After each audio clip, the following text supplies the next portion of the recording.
Whenever he sends me my ticket, dude, you gotta let me know when I gotta go, when I gotta be there. Tell me when I time I gotta be at the airport and I'll be there.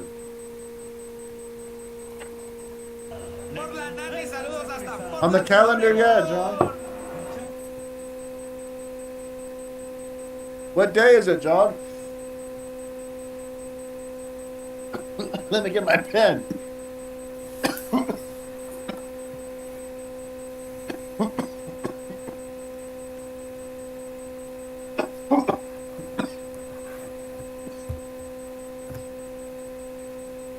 He shot me in the vagina.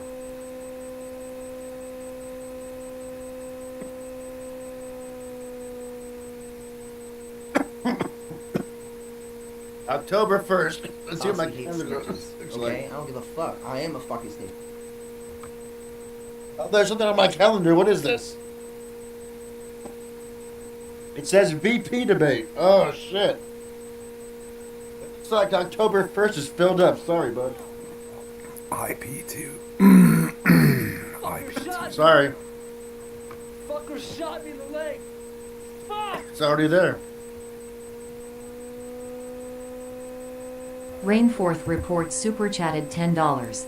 Any friend of kitten is a friend of mine. Rock on. I report the insanity from the border. Hell yeah, Rainforth. I'll make sure I check it out. Kid's gonna send me your info. Oh, it's working. Hell yeah. I like to report on everything. Especially the border. Shit's crazy over there. Been crazy. Thank you very much for that 10 bomb.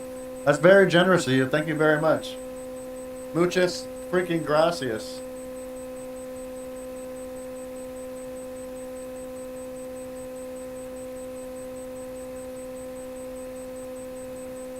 Stefan Hold on, Burns. just catching up on my freaking notifications here. Yeah, we used to watch. There used to be a lot of border streamers we used to watch and restream. The multiple. But the border streamers started to freaking Yeah. dwindle on us. Is that a Ninja Turtle?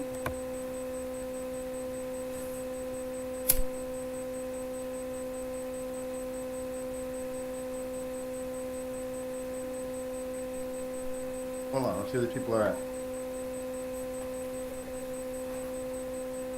You at a concert or what?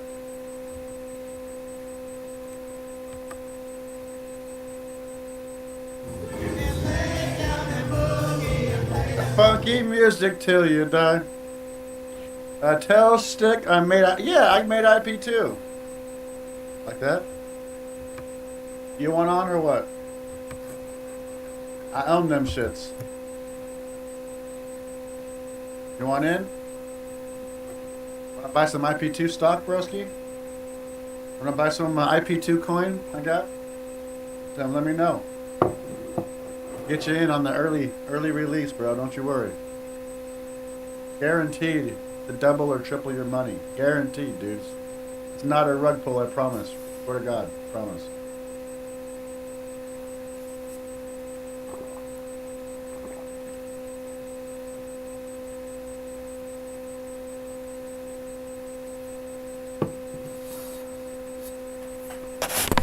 I think you right now. Alright, you have been added. Congratulations. What the hell's going on in there, lady? You better come back. Oh, like a damn party up in that bitch.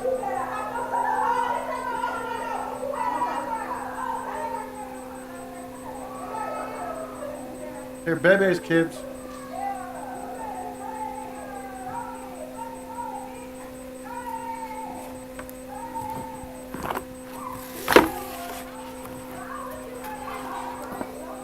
The hell are you doing on the flow? Is everybody playing Uno? What's going on back there?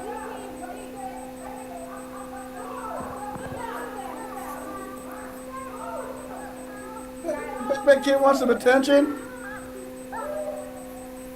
The hell? Give the kid some attention and get off live.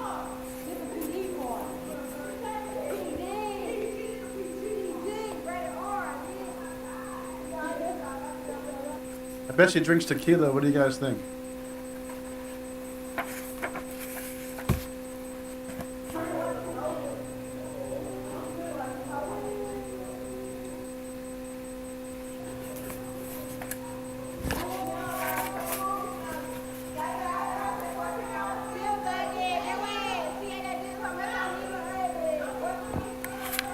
He's partying with the little babies, kids? Oh, hell no. I mean, that's fine, I guess. No, hell no. There's a stupid fly I can't get rid of. He's just flying around. Let me get this baby kid partier out of here. There's this fly I can't get. He's just flying around and he's too fast for me, chat. What do I do?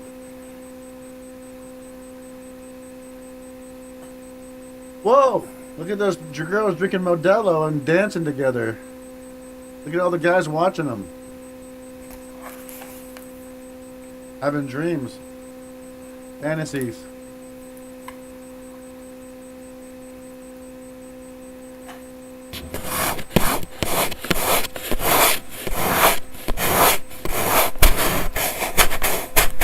What's this old person party? What are we watching? Who's this?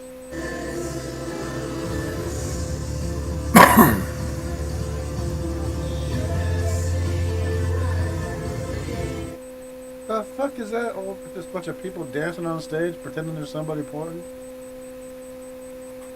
One of the dumbest things I've seen since should we watched yesterday.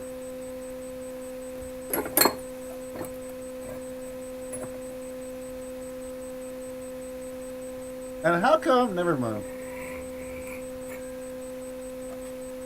How come when I search the same topic, the same words, it's always the same type of people who are streaming in their freaking house drinking by themselves?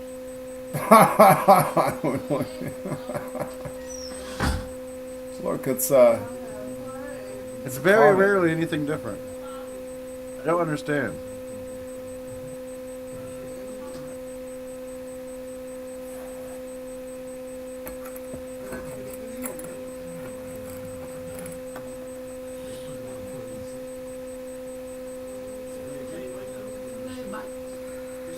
Hell are you wearing?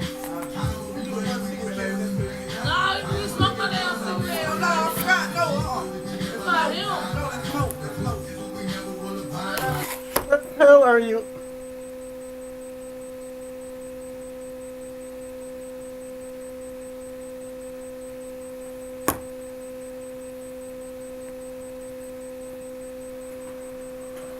like another episode of Show and Tell. This girl's doing way too much. It's too early for all this.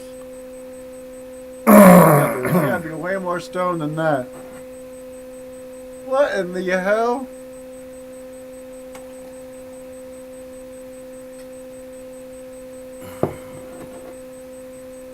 That was more than a muffin top. That was like an exploded muffin top with like freaking like cream cheese on top or something. I don't even know what that was. That was rough.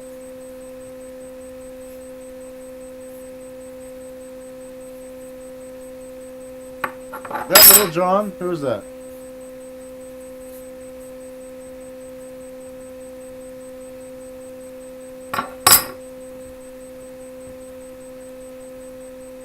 Oh, it's a little band, huh? It's a baby band. People went cheap, you're right.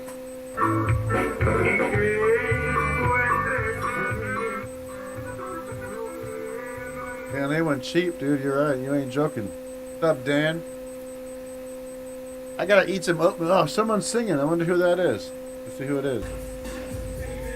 Is that Vanilla Ice? Oh my god, it's Vanilla Ice.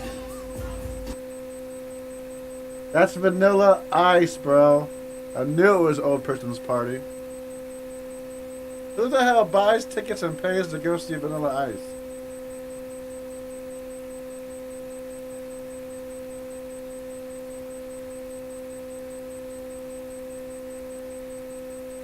Later, Greasy.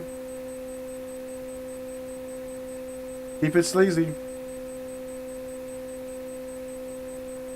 Comp tickets to comp the whole damn stadium.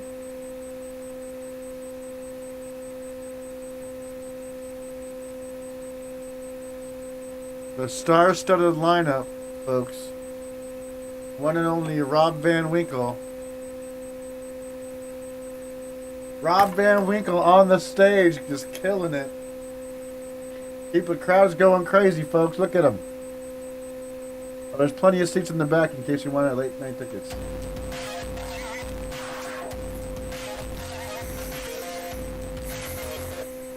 Girls are loving it. Their boobies are bouncing. They love Ice Ice Baby. They're like, Ice Ice Baby, I love you.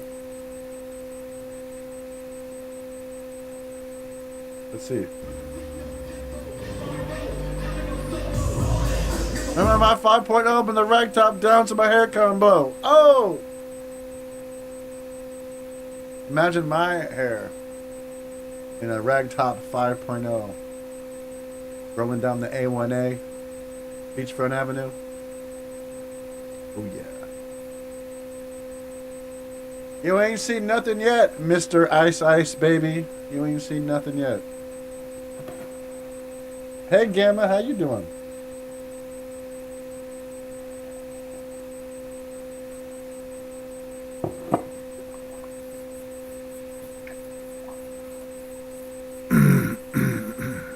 I'm gonna turn off the lights to see if he glows. Why would I want to do that? No one's joining my chat. I'm just listening to Portland Andy.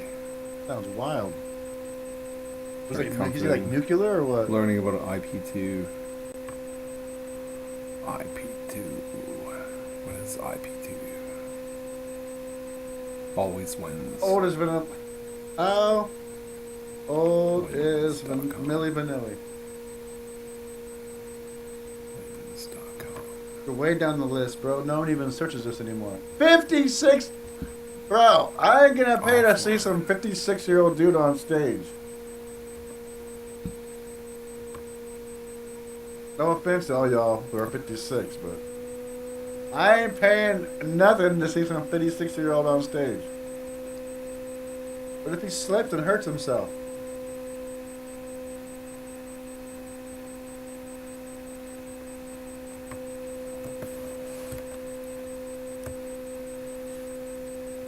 Oh yeah, the 50-year-old women are lined up. Look at them.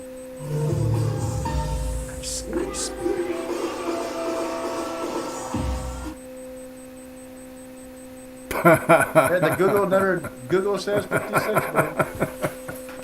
The Googler. Oh. Vanilla Ice.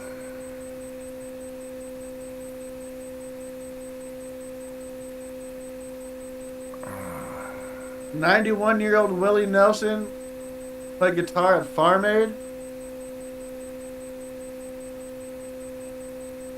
If he was on the bill, I'd go watch that. At least he's playing a damn guitar.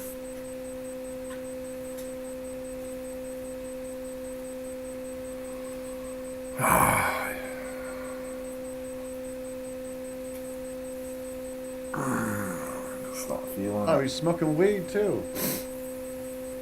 That's what I need. Need a spliff. Oh my God, they got confetti. This is a party, boys. Oh my God, they got confetti, boys.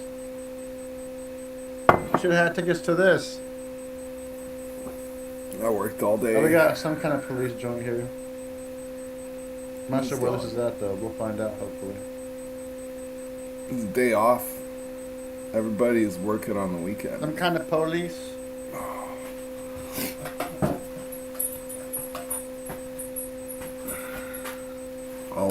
I'll be right back.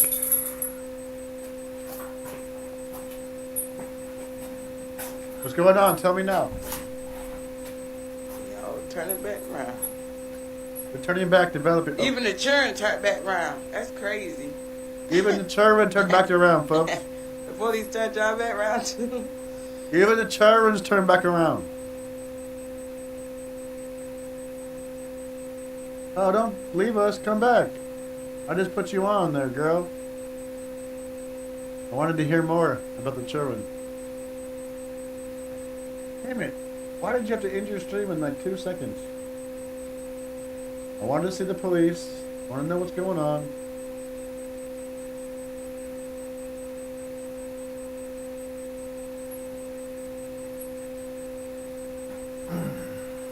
You want to see more Vanilla Ice? That's of Mexico. I don't know about all that. I'll give you that. She got a big old head in the way.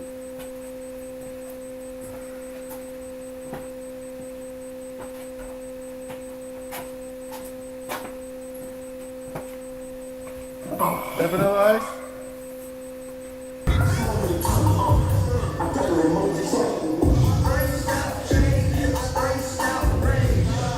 You shaved my head today. Who the hell is that? Washed my pickup. Cleaned my kitchen. Someone performing or just Saturday. a DJ? And it's I don't see anybody performing, acting a fool on stage. 6 minutes past 10. And I am... Bob Yeah, I Jones need super another chatted Bon Appetit. $9.10. If only you had a dime for every year Willie has lived. I'd have $9.10. Thank you so much, Bob Jones. For a dime for every year that Willie's alive. I appreciate that. It's very generous of you, Bob. Thank you very much. Muchas freaking gracias. Happy Saturday. I'm drunk, let's go. Who's drunk? RF Nat Boy's drunk. Alright, alright. Hope you're having a good one. Thanks for the 500 bits as well, RF Nat Boy. We're watching a party. Apparently. Thank you guys for your super generation. October 4th.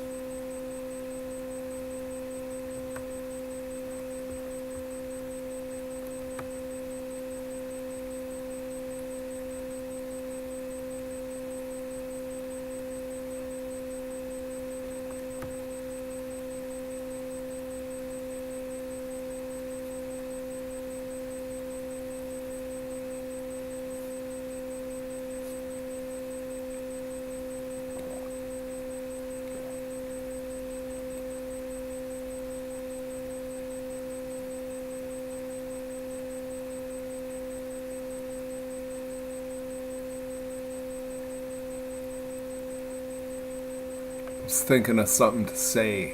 I don't know how my sound quality is. I'll crank up the mic.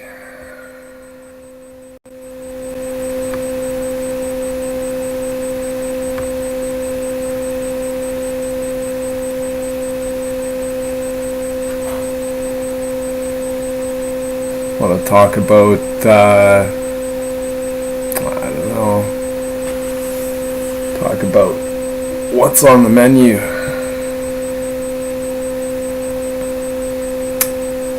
What's on the menu? But I'm gonna get another Bon Appetit, and I'll be back. Be back. Play some of my music while I'm getting a coffee.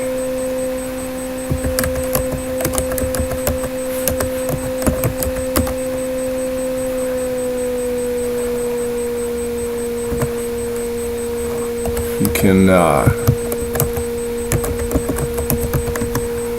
hear my musical works at soundcloud.com/puzzle. No, Puzzle College is my YouTube. Rich Math. soundcloud.com/Rich Math. Rich Math.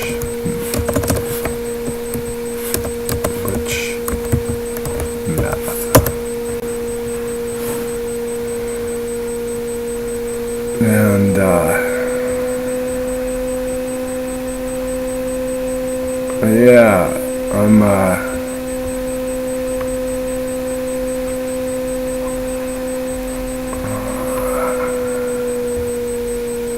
I'm out of it, let's face it. I'm not, I don't know why I'm even streaming.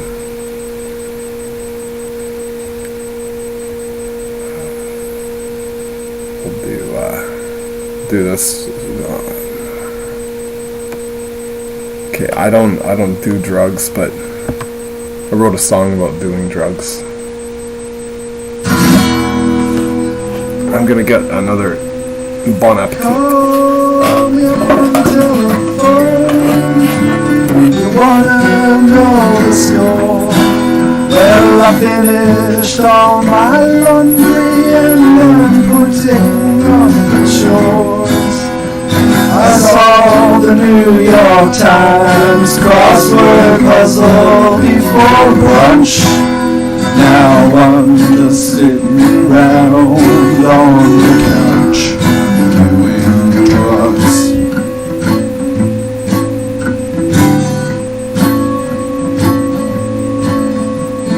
Blissful, relaxing thoughts take precedent today.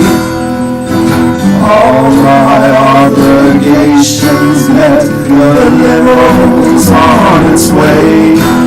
Snap open a can of beer and rifle through my stuff.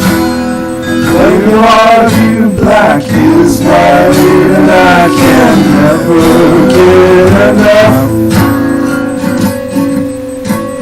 Call me up on the telephone. You wanna know the snow? Well, I finished all my laundry and I'm putting off my chores.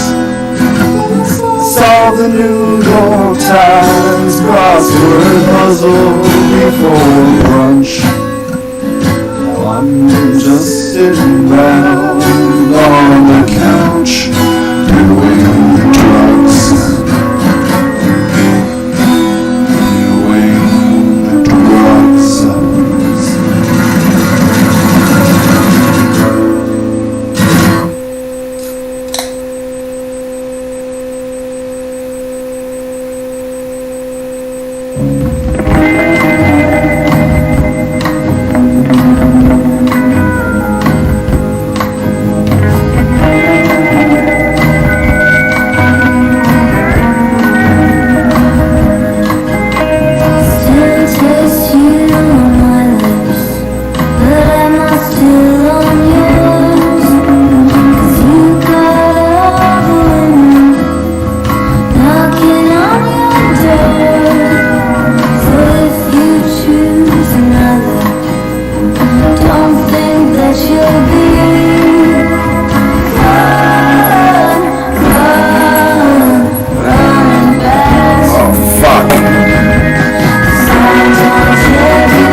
Hope that's not going to be a copyright thing.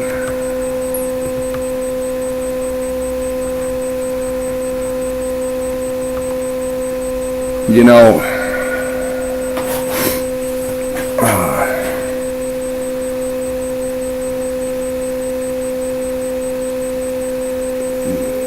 yeah, I live in a little old house, and the property, you know, for me to keep living here, I gotta make I gotta come up with $4,000 a year. That's like 40 days making $100 a day. Or you could say like 80 days making $50 a day. Just to pay the tax, the municipal tax.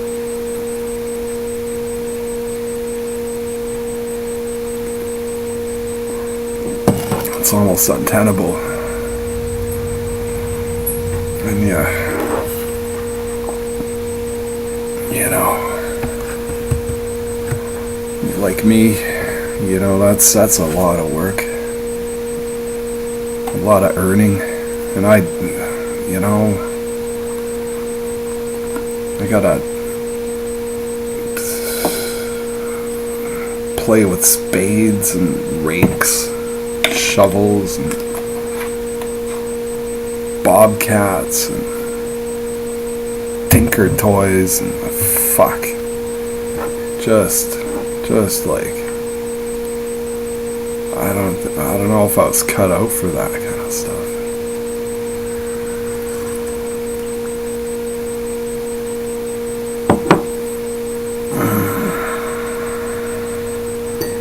I mean, I like just conversation and drinking, mainly. Get on a subject and go chat one-on-one or one-on-five, five-on-one conversation. Like when you have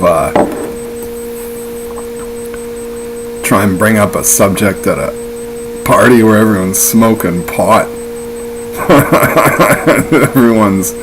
everyone's talking over one another. You got 5 different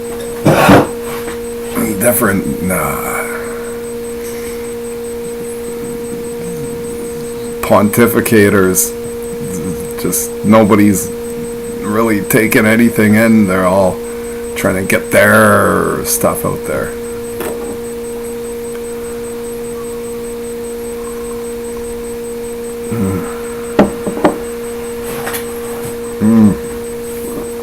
It's a relaxing day or evening. Day was pretty hectic. Like, I was actually on a footstool cleaning cupboard doors in the kitchen. It's like, you know, I put all these things off.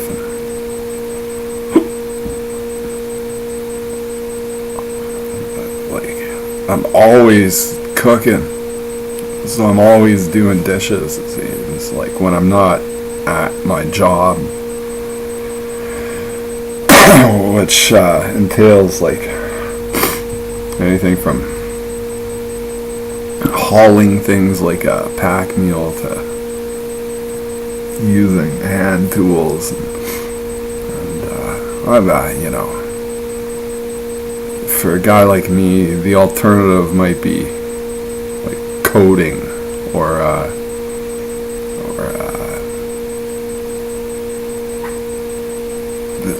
like warehouse.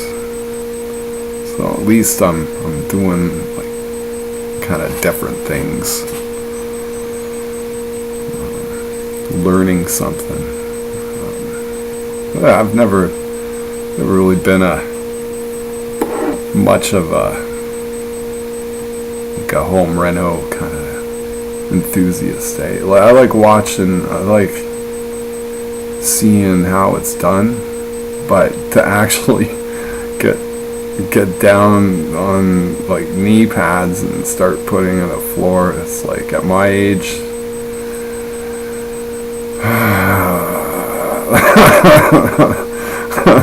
That's the short and thick of it. But you know, honest, it could be a lot worse. The story of my life, it could be a lot worse. Yeah, no, you hear horror stories,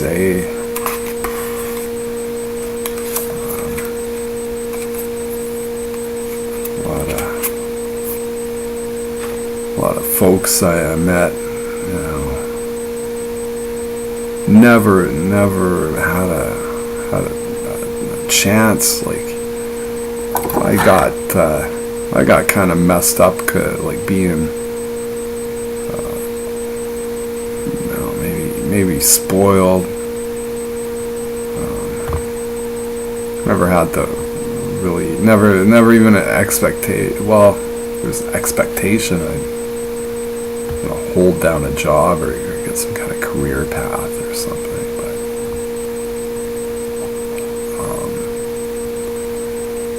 if anything, I'm in the land of tradies.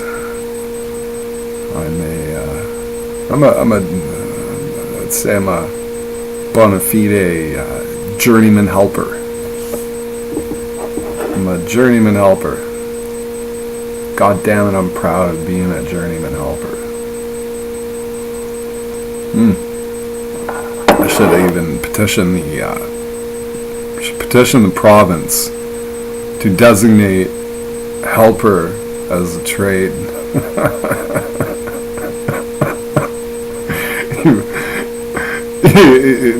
Teach courses on how to properly help, how to most effectively help other tradies, whether it be like plumbing or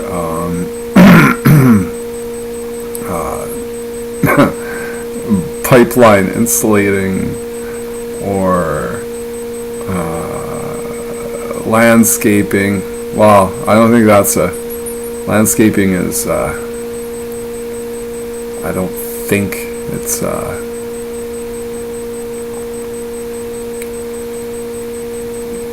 like a registered trade. Plumbing, electrical, and what's that other major one? Welding, of course, welding, plumbing, electrical, carpentry. So I'm kind of learning carpentry at age 47.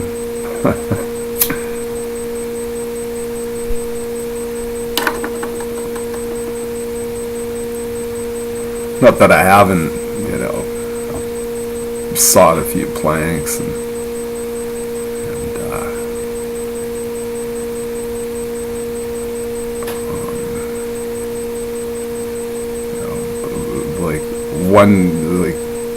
wondered about how to miter a joint. Haven't actually done any dovetail grooves, but I watched Norm Abram do it, so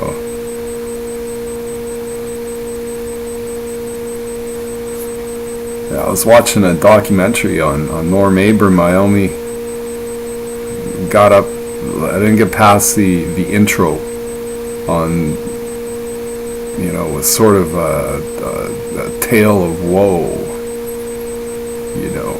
I remember watching him on PBS back when he had the 13 channel changer.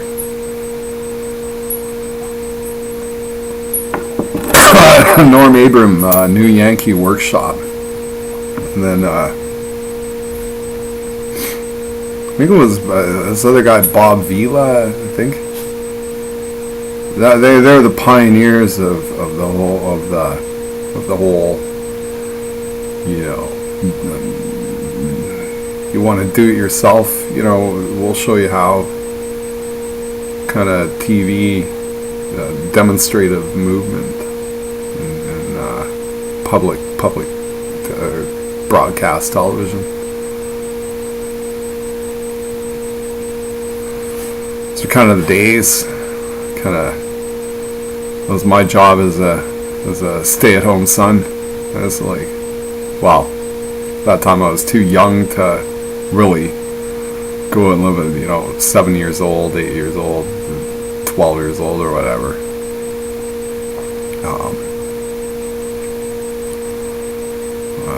It was like, Blake, go and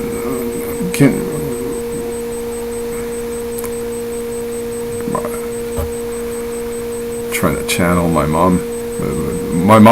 Channel my mom telling me to change the channel. Go to channel 11. No, I would never go to channel 11. I believe that might have been French, if memory serves. We had 2 through 13. That's 12 channels. And I think channel 2 was PBS on a back this is back in Edmonton.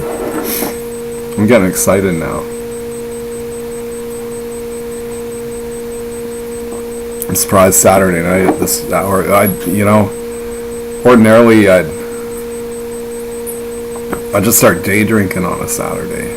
Today I just had one beer, and A bit of rice. Well, I mean, bacon and eggs. Bacon and eggs. Bacon and eggs. Gotta make bacon and eggs and eggs and eggs and bacon and bacon and eggs. Gotta make bacon and eggs on a Saturday. On a Saturday. Gotta make bacon and eggs and toast and butter and toast and butter and bacon and eggs and bacon and eggs and toast and butter. So yeah, it's just easy to make up electronic dance music, eh?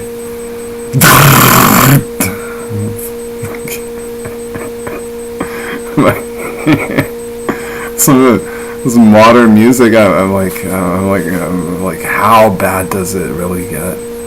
Like, and then it never fails to astound me. I'm just like, oh my god. People willfully listening to like some of what I consider like pure torture, you know. It's like just put on some Gordon Lightfoot, you know,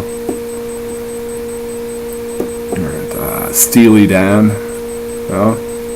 Put on some Jim, anything but this, and you put it like I'd almost.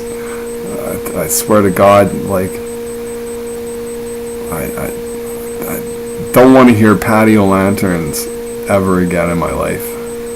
But some of this new stuff that's it's almost like it was calculated to piss me off. And I hear and I'm thinking, oh my god, like almost like a gag reflex when the song gets like 4 seconds in, like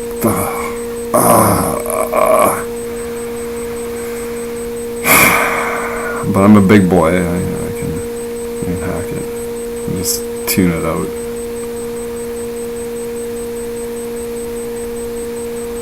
Unlike my teachers in high school, I didn't listen to that Sony advertisement, like tune them out, like put on your brainwashing device. No, I listened to every word out of my school teacher's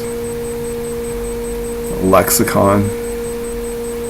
I was interested. I was keener. Often late for class, but once I arrived, I was attentive and interested.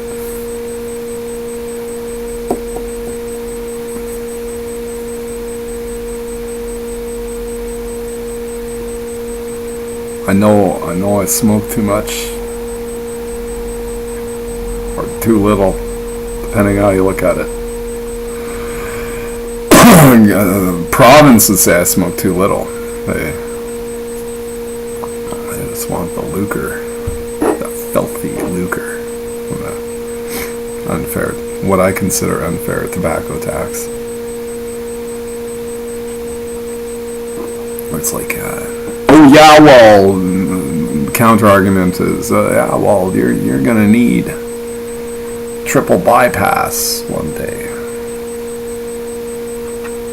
Like, fuck, I paid for it twice over, at least.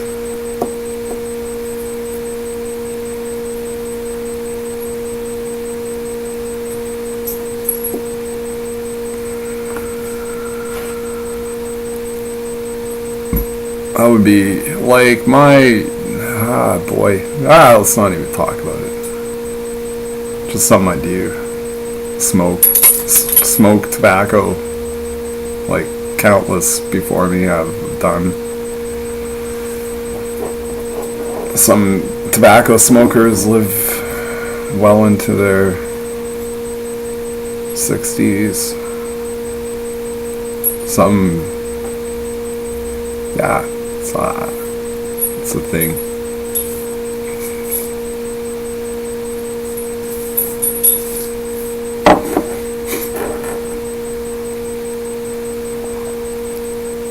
Hey man, it's a thing. Let's coin a phrase. Yo bro. It's just a thing, man. Hey, it's just a thing. Like back in the day, oh, it's all good. Excuse me. Yeah, it's all good. It's all good. Like you're a kleptomaniac. You know, you get caught stealing a pair of nail clippers, and then you get arrested, and it's like you're feeling I don't know, you know, I couldn't help myself, eh? And I gotta do 12 weeks in prison over a pair of nail clippers, and you're express to your buddy, you say, oh man,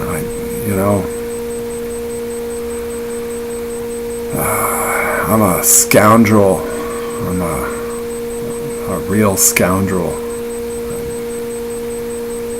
You know, it wasn't the first thing I've stolen. You know, I used to steal packs of baseball cards from the corner store. You know,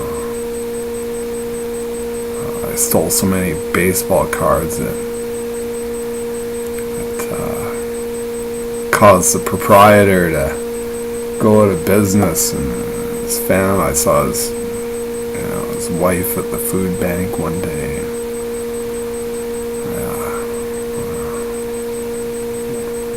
And then your buddy says, "Well, man, it's all good. Maybe it is. Maybe it's just the hand of God. You, for whatever reason, you're just part of the whole continuum of stuff. So you're not really, you know, but yeah, you think, oh, I'm not hurting anyone stealing baseball cards.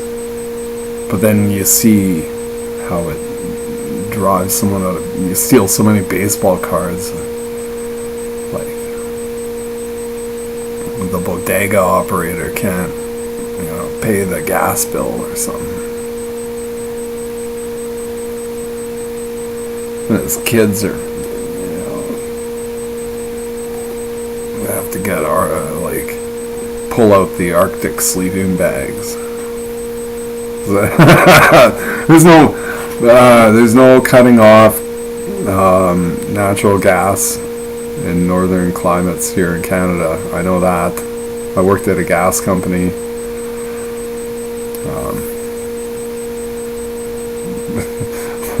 Not proud of it.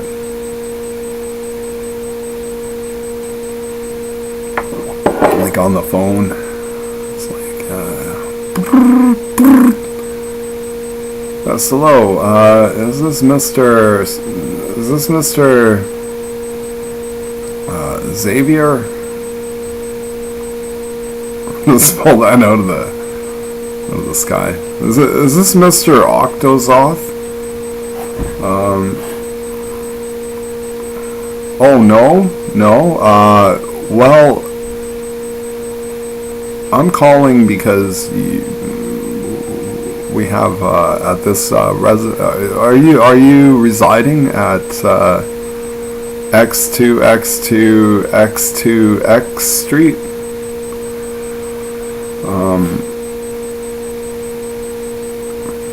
Well, can you put me in touch with someone who is responsible for the account? And do you have his or her number? You know, that was a job. That was a job. I was like, and at the time, for an entry-level job, it paid significantly more than similar administrative entry-level administrative type roles. It was fun. It wasn't fun. I mean, it was fun. The working in an office, because I'd never really done that before. And like, what was fun was like, you know, the banter with the other staff and planning potluck lunches. And I truly fear that I'm probably repeating myself on this story. But one of my colleagues at this job, he made it clear that he was a Mormon. You know. And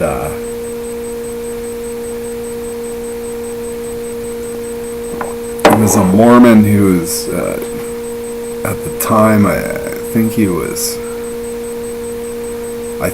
was like mid-40s pushing 55, if you know what I mean. Kind of roly-poly. And he was like into gaming. It was like, this is at a time, like, I didn't know what cosplay was. Like, I didn't follow that. I was just a guitar player, weed smoker, skirt chaser, dude. And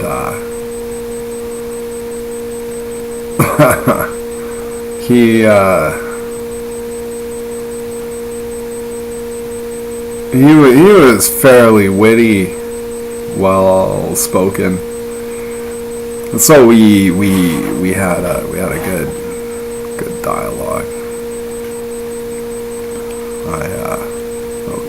I'm always interested in people.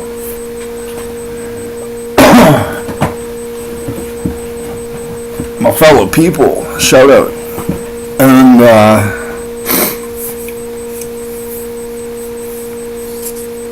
yeah, he you know, I'm sort of a subtle interrogator. I can glean things. Like, so I discovered that he has like gatherings at his apartment where they play pencil and paper role-playing games, like Dungeons and Dragons, right? So at the time, I'm thinking I must have been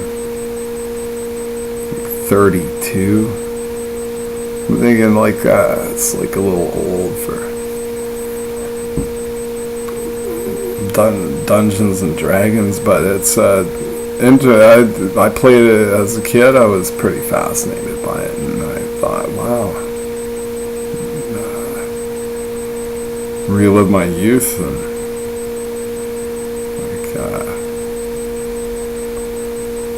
hang out with the nerd crowd, right?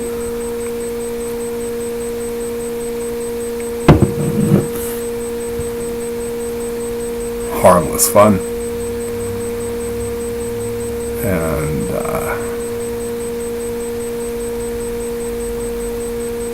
you know what? I don't know if I want to tell this story. Told it so many times, but it's okay. No, I will.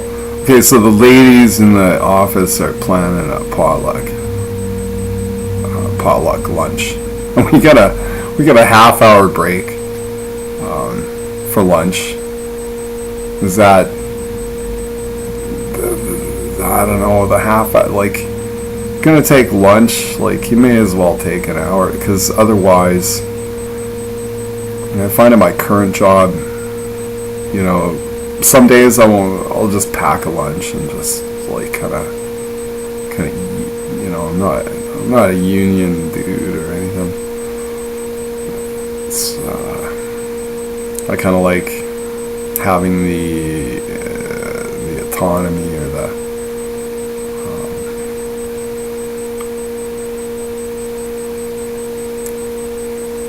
like I have the wherewithal. If I'm really, you know, I don't know if the boss frowns upon it and take it an hour, whatever. But if I really feel I need to take an hour, I'll take an hour.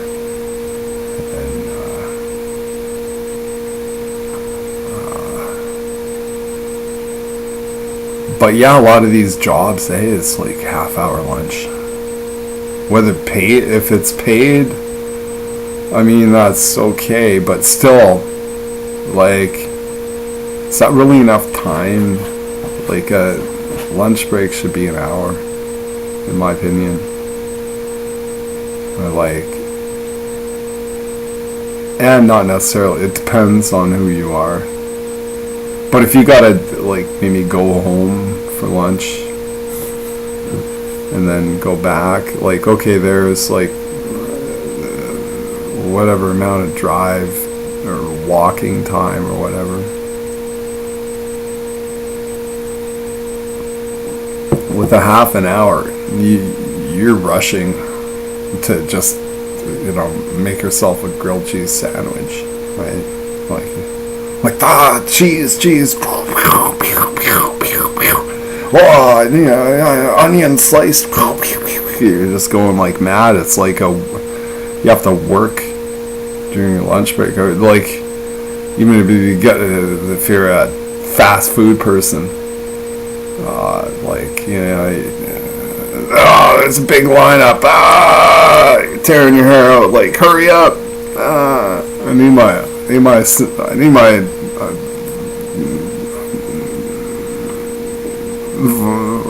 foot-long Subway for $17 or whatever the fuck.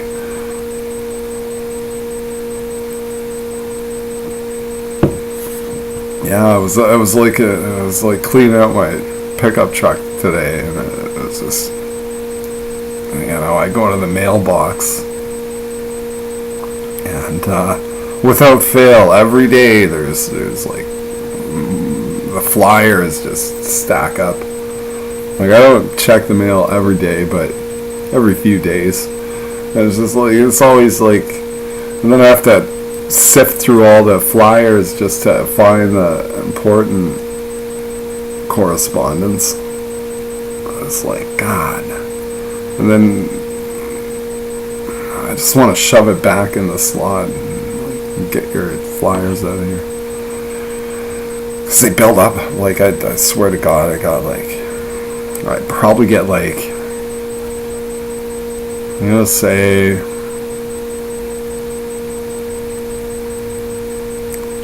$60 pounds worth of flyers, 60 pounds paperweight of flyers per year. That's just sort of off the top of my head. I'm a fairly good ballpark estimator. And there's coupons in there. Sometimes all the fast food joints trying to entice you. So I was cleaning out my pickup truck, and going through all of these flyers, and then I said, oh, well, the Subway thing. And it's like a coupon for a foot-long sub. Oh, it's only $17 or some, you know. I was like, what is it without the coupon, you know, like.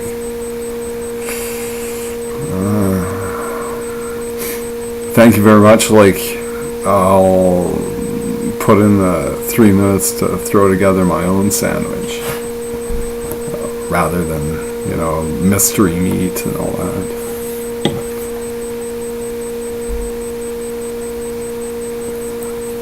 But it's break time, so I'm gonna put on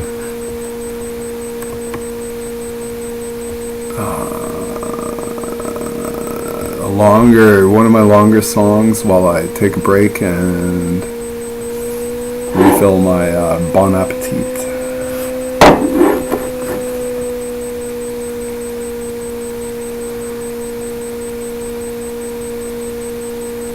Oh yeah, this song, I wrote it when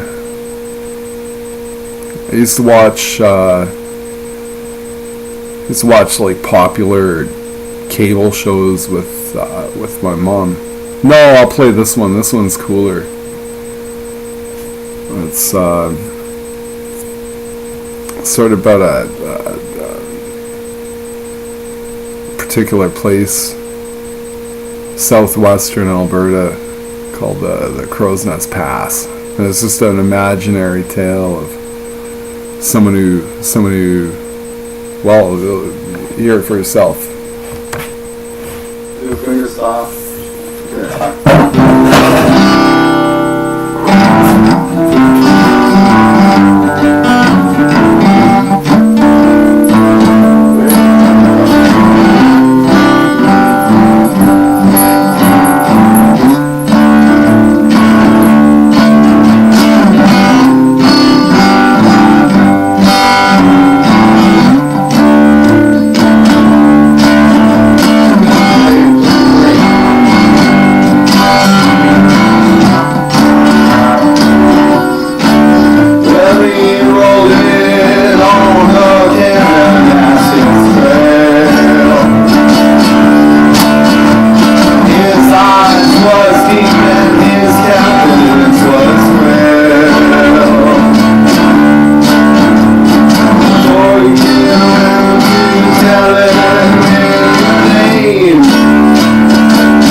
song.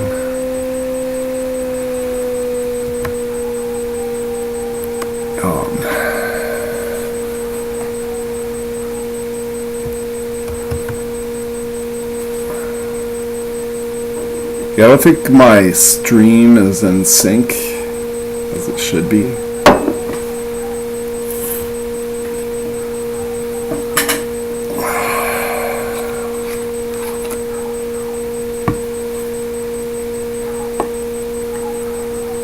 I'm just fixing up the Bon Appetit.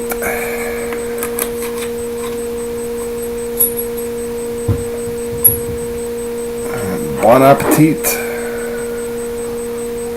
What's on the menu tonight? La menu. La menu. Ah, c'est vrai, monsieur, mademoiselle. Pour l'apéritif.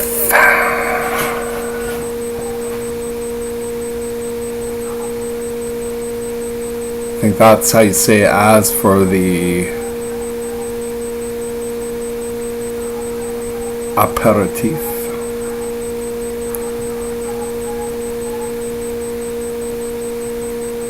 there's a dog barking like fucking nuts in the background. That's like,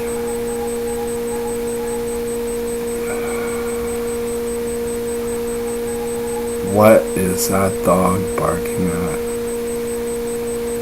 I'm tempted to... Okay, it stopped.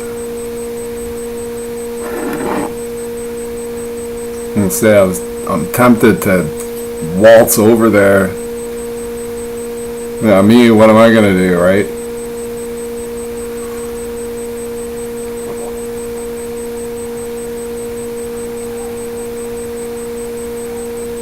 It's nearly 11 o'clock.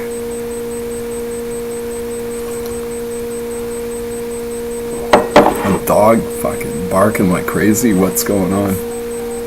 I wonder if it's a domestic dispute. I can't. Wow. I can imagine it, but is it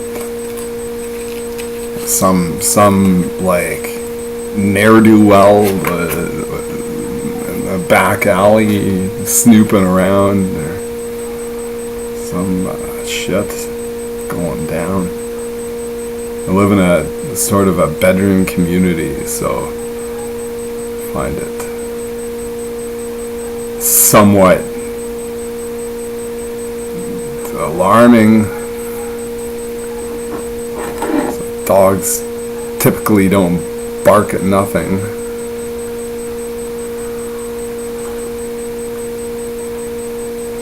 It could be trivial, you know, just. But when it continues for minutes, you kind of, it's a bit of a head scratcher. What's that dog barking at?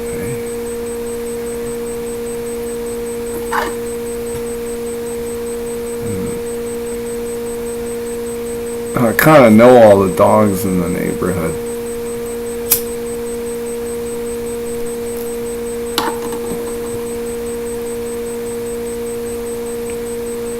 Okay, I think it stopped.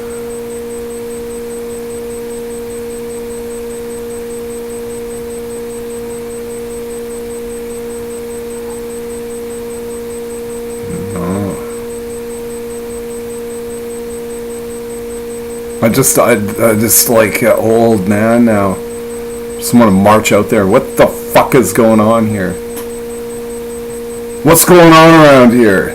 That's what my dad would say.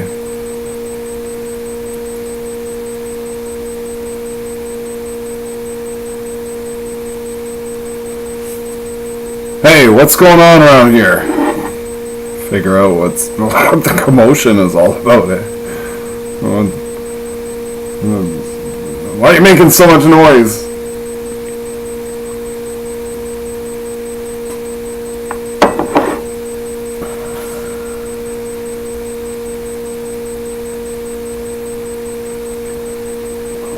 Yeah, nobody chatting with me. My mentor is Portland Andy. I'm thinking maybe when I another 5 years, I can figure out all the streaming software and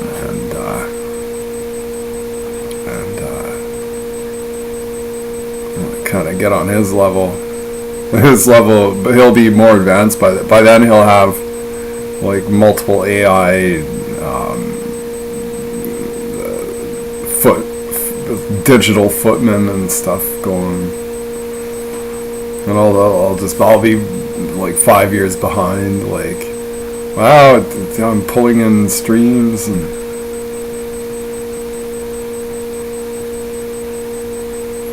I've got the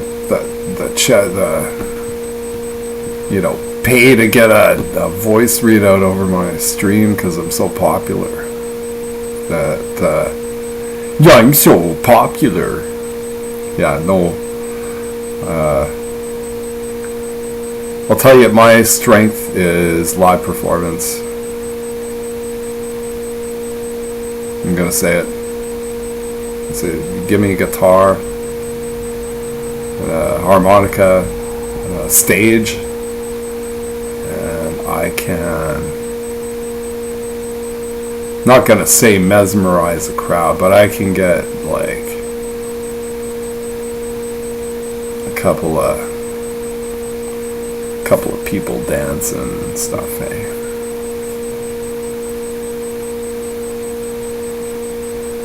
Oh, I got the soul. I'm gonna fill the hole where his soul's supposed to be. I'm gonna fill the hole where his soul's supposed to be. I know the difference between chicka chicka chicka and bucka chicka bucka chicka bucka chicka bucka chicka and chicka bucka chicka bucka chicka bucka chicka bucka and diddly doo, and then the difference between diddly dee and diddly dee diddly dee diddly dee. You can mirror image. You can do geometry with music.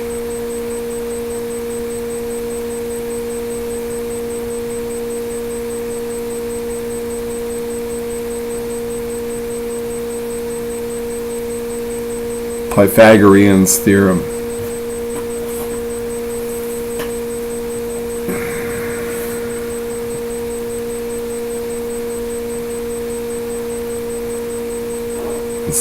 Instead of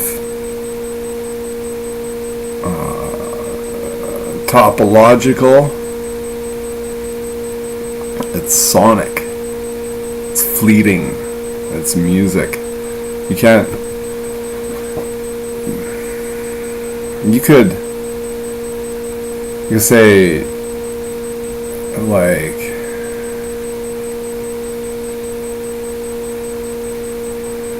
put on some LSD and drop some S Club 7, but you can't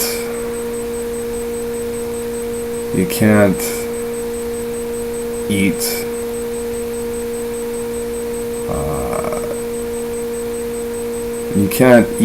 code. You can't eat Python code and develop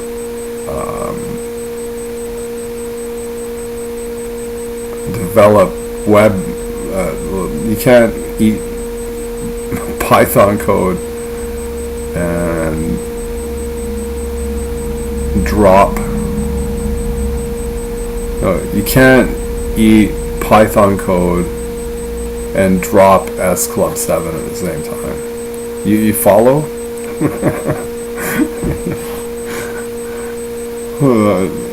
Not as funny as I think. I get it.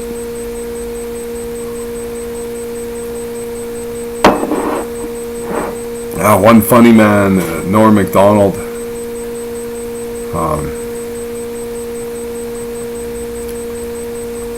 Was the highlight of my Twitter went by more and more enough on Twitter prior to the Musk takeover.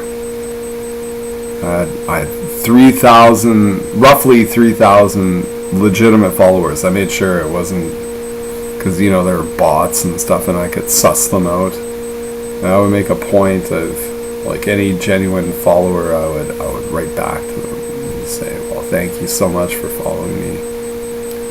And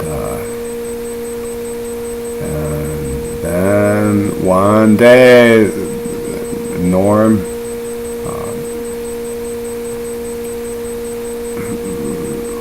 probably my favorite comedian. And comedian, what does that mean? Like a wise cracker, right? Just a shrewd individual. Followed me after I'd made some kind of comment that I guess he deemed to be worthwhile. And I was so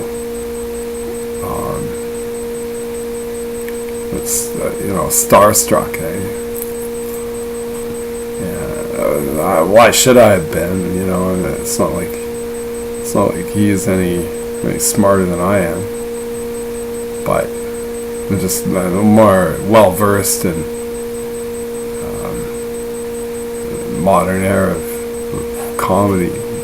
He's practiced it, whereas I have not done stand up ever. I've done like performance, but not stand up. And I thought, yeah, wow, man. Like, I was a braggadocio mode, you know? Like, wow, look at me, everyone. Norm MacDonald's following me. I got drunk, and then I said something stupid, and Norm MacDonald, like, I think it was like maybe a week or less. Like, he followed me, and then he, like, broke it off. And I was like, man, lesson learned, you know? Don't get all,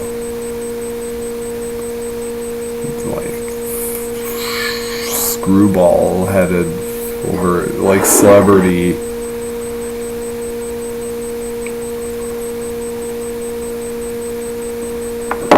What if I was a celebrated person, I would probably, and then I think, a cat there, he's pretty shrewd. Yes, yeah, I'm gonna follow him. And then you follow him, and then it goes to his head, and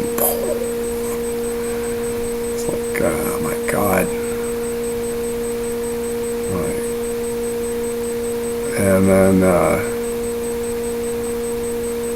then you're like, and then he writes something like,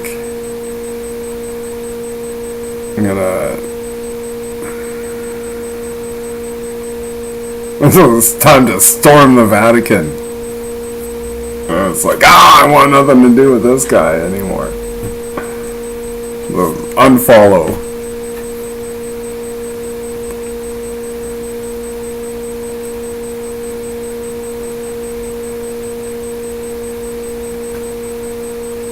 Yeah, imagine that. I should type that into the AI image generator. I'm not even gonna go. I don't want to get all crazy political. You ever feel that need? You gotta get crazy political. You gotta, like, delve into the history and figure out it keeps repeating itself. That's a conclusion you eventually, it's like, oh yeah, this happened in 6th century. The same thing we're going through today. It's 6th century. I'm just pulling that number out of thin air, but it's like you wanna subjugate a people. It's like, hey, just get into the ancient writings and see how they did it back then. Apply the same techniques today. Boom! You've got if it works, you're now you've subjugated a whole group of people, and you are the Lord tax collector.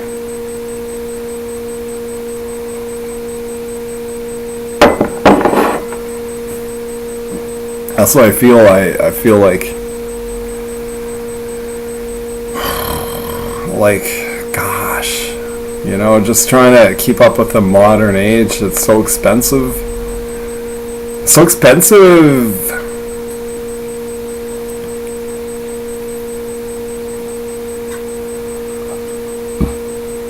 The grocery bill really kills me. I'll tell you what, folks.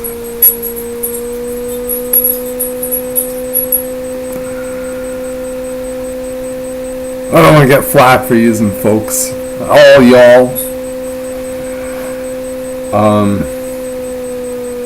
What I paid like $6 for a pineapple. Just I don't know. That doesn't seem so bad.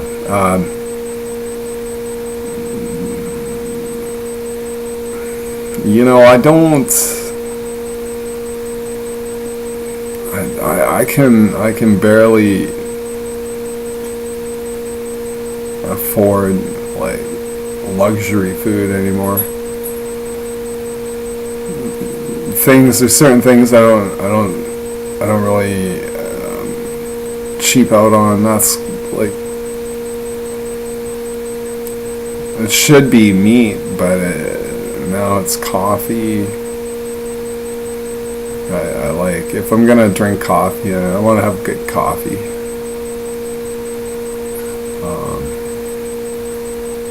I can zest things up.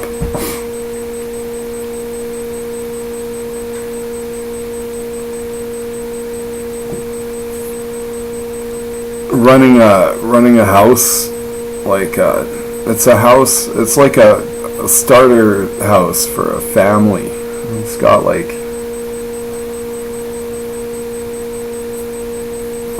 3 bedrooms upstairs. Say, currently, the master bedroom is all cluttered.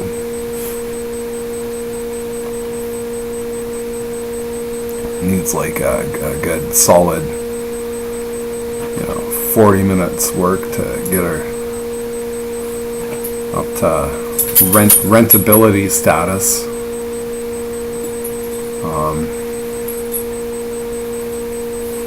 And the middle bedroom, a small bedroom, but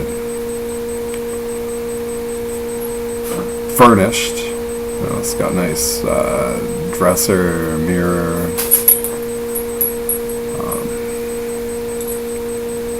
That's like pretty much ready to go. I'm thinking of installing, welcoming, maybe a pensioner, if I can get my act together. 'Cause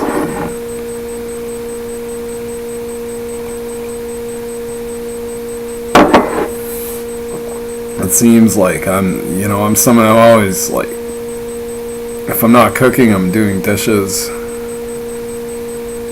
It's like, what they say on the res, like, dishes is my life, bro. If you get that joke, just send me a link. Or send me a, yeah.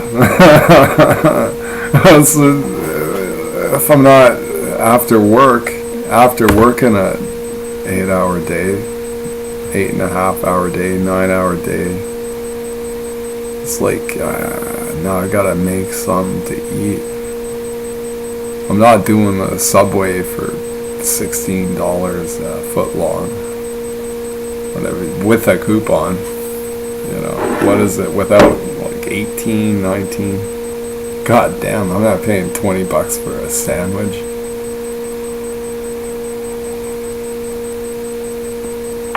And that's what that's why I think I'm not alone in that one. You know, it's like Subway. Yeah. And if you're a franchisee, you're like struggling probably. You're like maybe tearing your hair out, like, how do we make it work? We can't even retain staff. Good God. Oh Lord. Oh, please send me a willing participant in my empire of filth. You know, it's like, Conservative Party. We're gonna bring in foreigners, and we'll fast track the visa applications. You know, get in here, get into the subway, become a sandwich artist.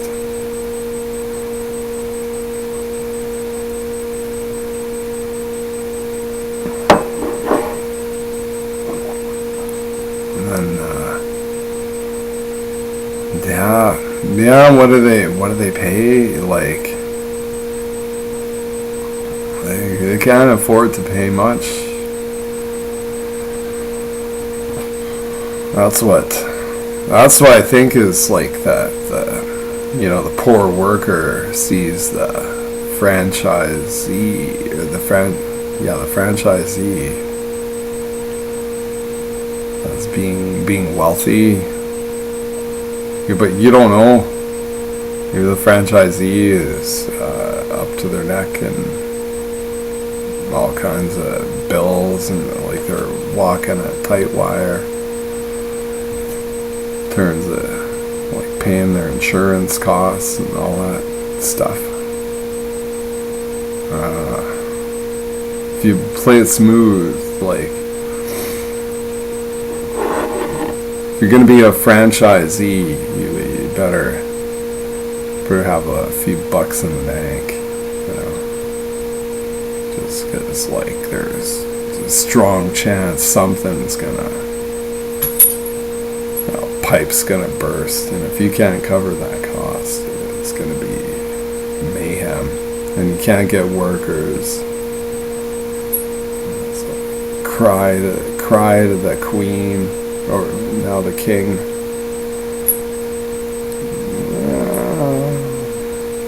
Don't cut me off.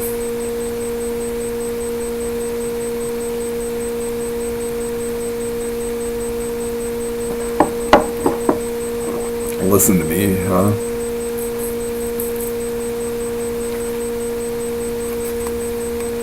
Yeah, I folks. Anyone who's gonna watch this in the future, I'm living pretty much hand to mouth. Like, it's just last month, this month, I had a little scare about property tax. I won't go into details. But I do like to keep on top of things, because clearly if I don't, then it just can downward spiral into like even greater expenses. It's like I consider myself I'm a low income person, and I work with other low-income people,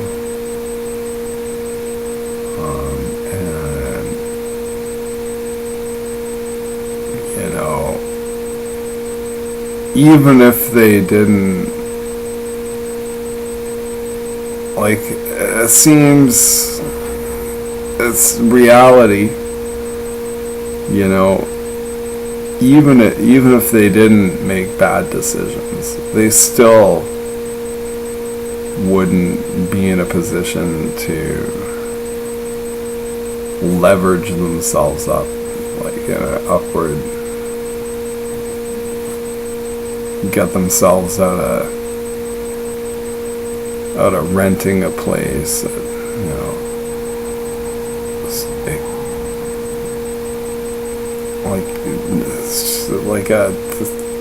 even in this small city, you're looking at, I don't know, I could look it up right now, but I don't have to.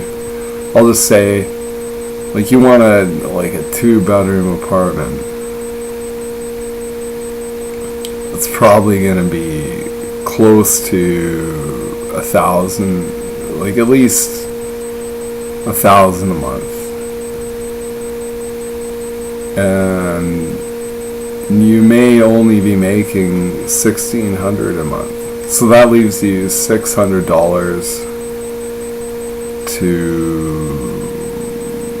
get groceries, which, like, for a working person, you're burning calories. You gotta eat. You gotta eat, you know, more than someone, like, just sitting back on welfare doing drugs.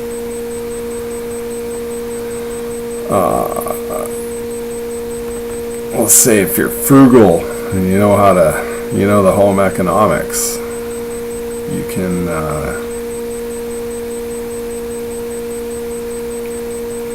probably get by on $250 a month if you're very, very careful with your food purchases. You know, and then your employer is, of course, going through the same, you know, inflationary headaches. Can't afford to give you a raise or nothing.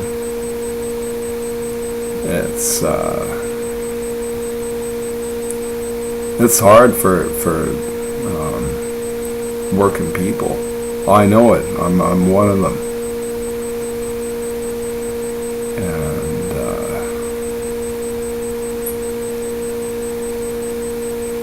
Yeah, and it's gonna make a difference if we vote. You know, I heard something like Justin Trudeau's gonna step down, or, you know, they're gonna call an election. You bring in Mr. Numbers guy Pierre Poilievre, he's well practiced being an inquisitor in the House of Commons, which is essentially just the best way I saw it put was a book club for rich kids. So you're not going to see too many, you know, carpenters or plumbers in the House of Commons. It's primarily, you know, anyone who wins a seat. Not saying,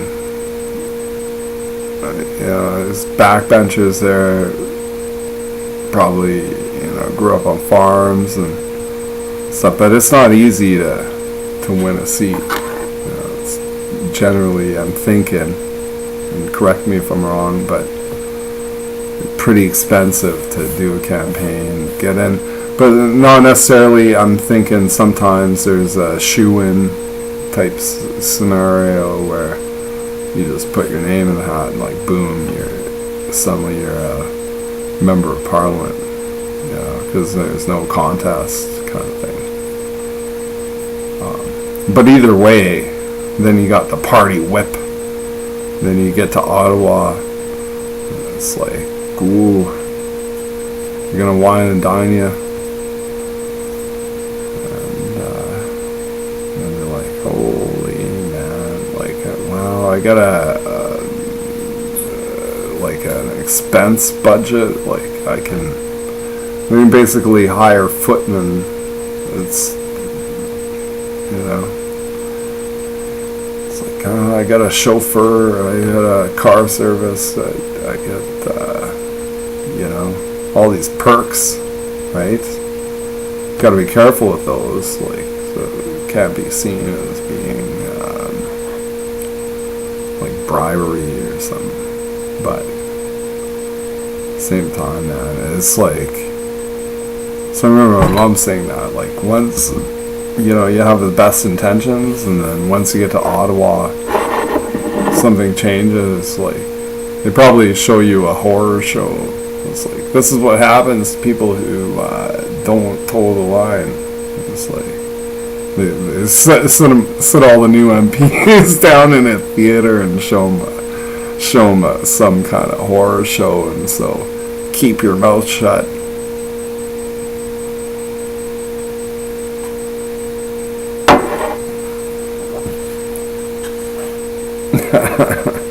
Oh, I shouldn't laugh, but maybe I've never been in a, you know, I've never run for office.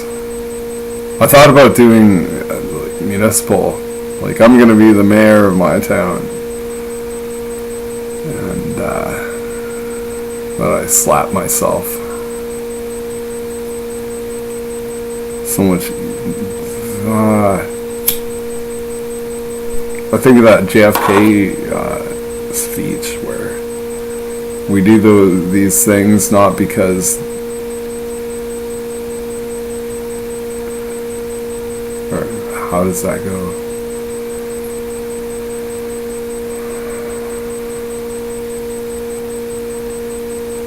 We do these things not because they're easy, because they're hard. Like, yeah, it's not, end of the day, like, it's hard, like, you know, shoveling coal into a cart.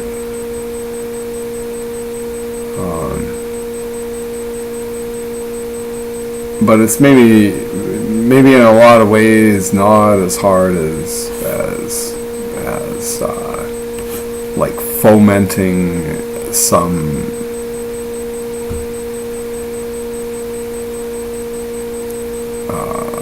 critical advancement in humankind in your mind, you know, like there's maybe one person out of a million that'll do that, you know, but shoveling coal and that puts food on the table, well, it's maybe better than fishing off the coast of Newfoundland back in 1937, you know, where you're like generationally indebted to the merchants. And then, you know, the merchants, they have a heart, right? Everyone has a heart. You can't not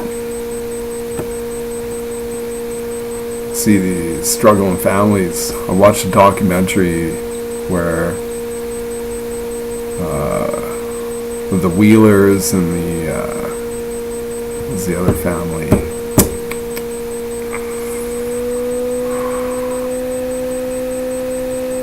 The Wheelers and another family. I'll just say another family. Both returned to their roots, and they did a documentary as though it were 1937. There's no modern amenities. They've got to do everything, you know, as though it were back then. Of course, there's a film crew and stuff, and like, who knows if like behind the scenes they're like snacking on Dunkin' Donuts or whatever, but you know, for the most part, it's, I think it was pretty accurate, like fishing off the shores of Newfoundland. not an easy life. And like in my mind, I was thinking, like, in order to feed the family, like, do they not do more hunting? Because there's no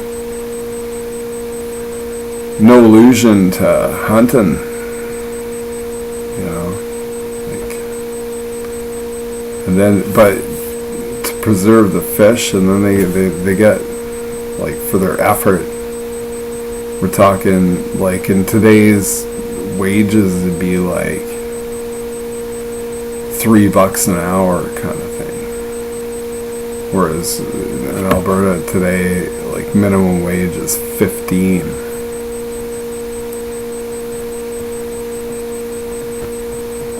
You work at McDonald's, that's like probably starting wage is $15.86, and of course, when a brick of cheese costs you $11, well, you're working an hour for a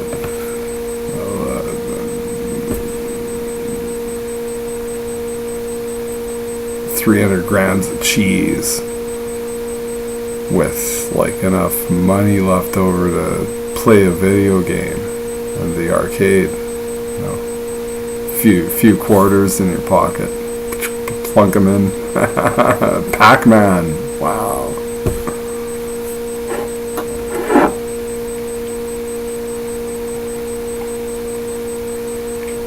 Throw another dime in the jukebox, baby. Cause you love rock and roll.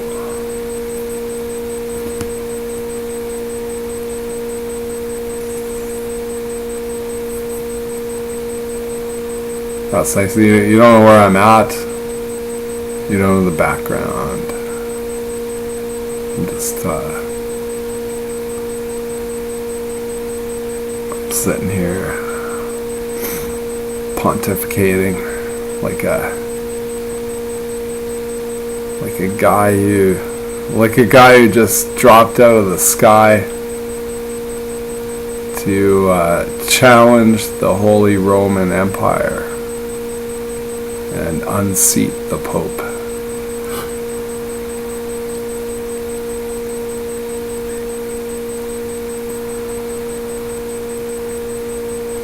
Because, like, who among us could be closer to God than myself? Or yourself? You follow? You see what I'm saying here? I'm not a Protestant. I don't affiliate with any denomination. I'm just a sinner.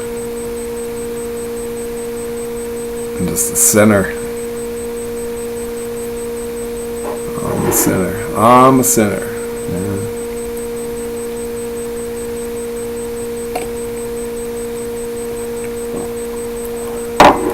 Some of my sins that I can account for, I'll just spell them out. Worshipping graven images. I do that. Getting heavy. Worshipping your, and that's called watching pornography. I've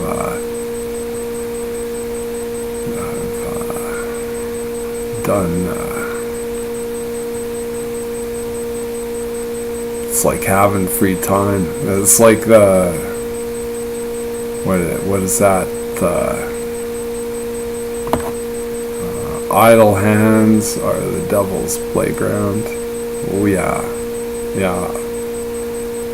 I have to make work. Today I did pretty good. I'm getting better. I'm getting better at, like, less idolatry or idleness. Both.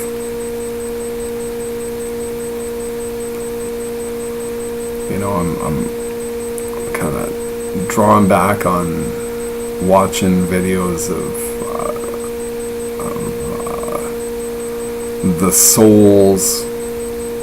When I say soles, I mean like the underside of the foot of older women. Yeah. That's become a thing. Not really. Kind of like watching like Colombian girls.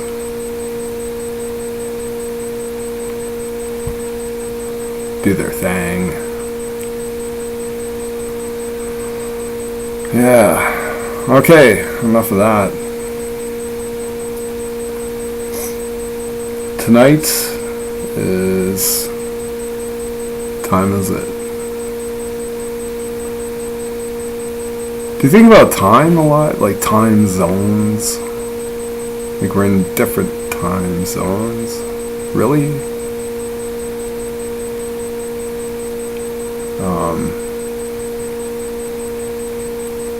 See, we have like a waning moon. You look at the moon as have like, I don't know, when did the moon come into existence? Was there a time on this realm we inhabit when the moon wasn't even there? I don't know. Have historical records survived? Like, does anyone know? I don't know. I don't have a time machine. Although, you know, I had a dream that I actually had a time machine. And in the dream was like a side-by-side, eh? You could have someone sitting there with you in this machine.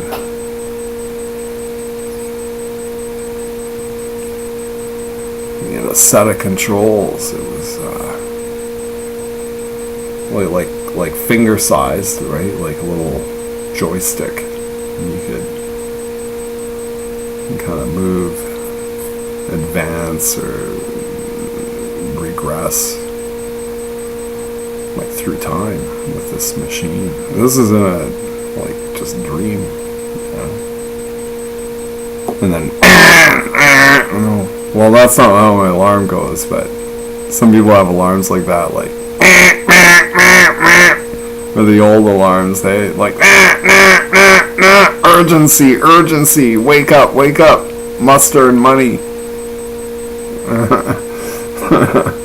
And then but yeah, I was having this fascinating dream where, like, you know, in this, like, it's like a pod. Hop in, man, let's travel time.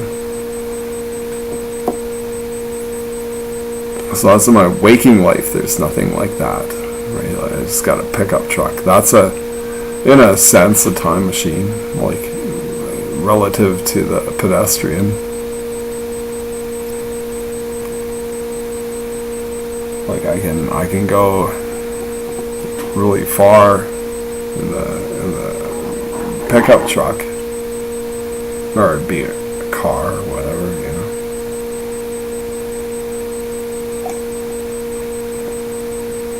And so in that context, it's a time machine, like for a pedestrian, without automobile.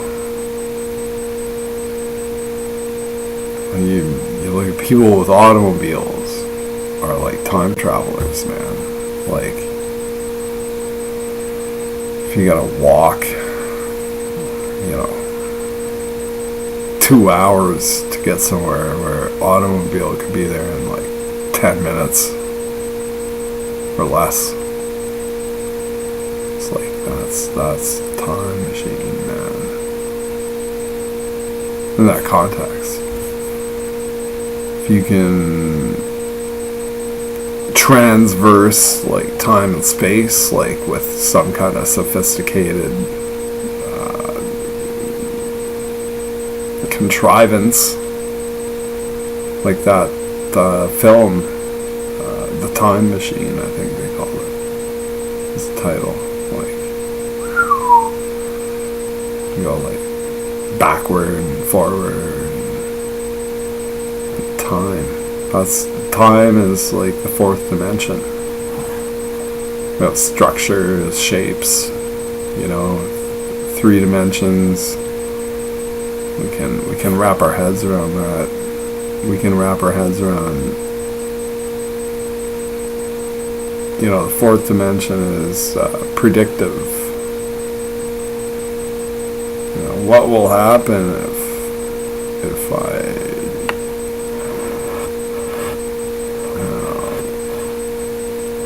don't do this skateboard maneuver on time, I'll probably wipe out.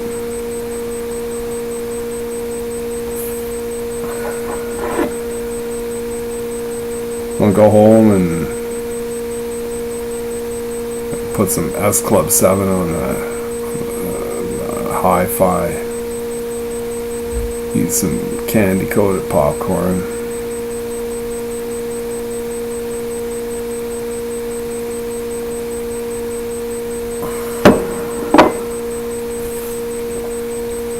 Maybe ring up my bros. He's gonna bring some LSD into town, man. Get some hooked up on acid. Make some bologna and acid sandwiches. Just eat those before going to work. Life's a pretty sweet. Life's a pretty sweet.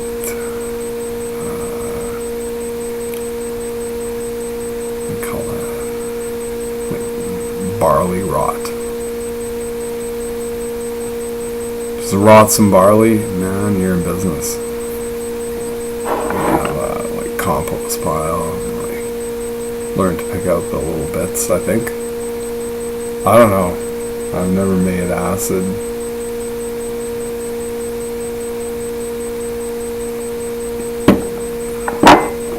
You can smoke banana peels.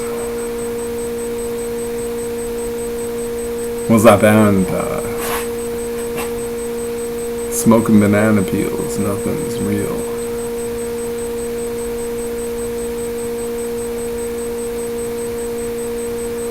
I'm just talking into the outer space here. So I'm gonna take a little break. I think I've been working hard enough all day. Okay, this is a song.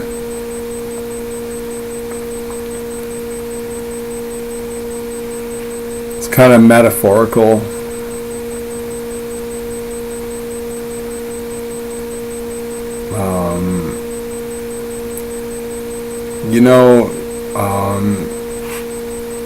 If you get a couple of tin cans and poke a hole in the middle of each one, it doesn't have to be the middle, but you poke a hole in the bottom of each can and then string a wire, and you can send your voice over that. Like could be like a hemp cord, a parachute cord, any kind of tensile kind of string. But this song's called Tin Can Telephone Friend.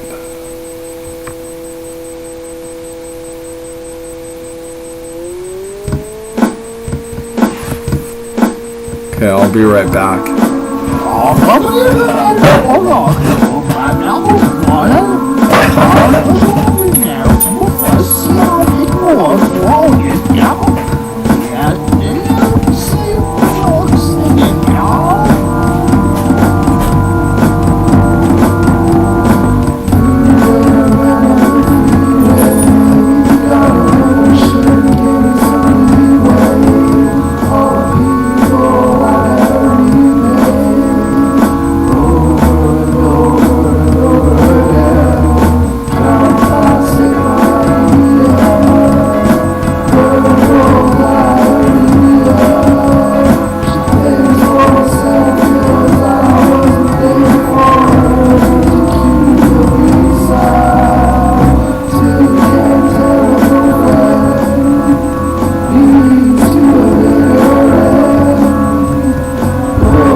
slap on the wrist. Now you got the gist.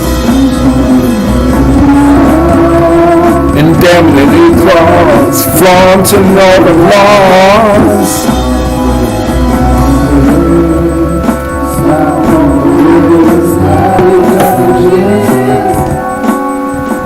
I said, put in gear.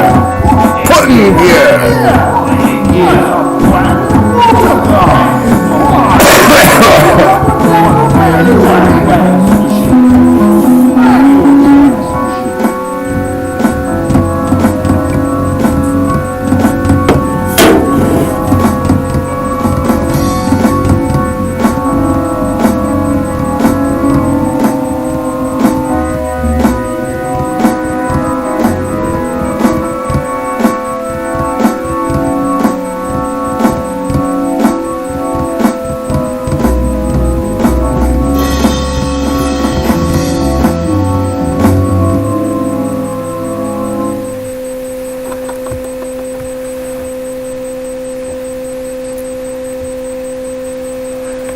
Well, that was fun. When did well, like over 10 years ago, I think. Oh, how time flies. It seems that the older you get, the more fleeting it becomes, right? You're beginning to contemplate your own mortality. I see that in this. Sure, it's always been the same. You know.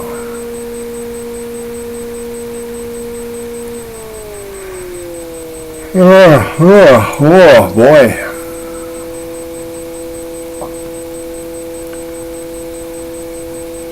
Contemplating one's own mortality. I don't know. You don't, well, do you, or do you just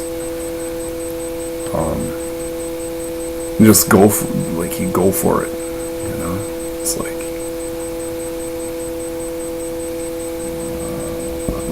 excuse me. I like drinking beer for the gastrointestinal benefits. Like, that ain't carbonated beverage, I suppose, but sugary stuff I can't handle. Just gets me all congested, and then I can't even smoke without coughing. And I love smoking tobacco. I love food, doesn't love other stuff too. But, like hash? Oh boy. I might need to make another bon appetit here to keep myself awake. Yeah, hash. That's something I don't think you really can get at the legal pot store. And hash is sort of, if you've ever done like cannabis, you know, smoking weed, this hash seems that it's like the cognac of weed, you know. It's what cognac is to cheap rye whiskey. Hash is to weed. Did I get that right? Sometimes I get things backward sometimes, but something like and then no two hashes are the same. I get it. I'm not an aficionado. However, like when I smoke hash, it seems like deeper, more of an introspective kind of high. It's like a more heady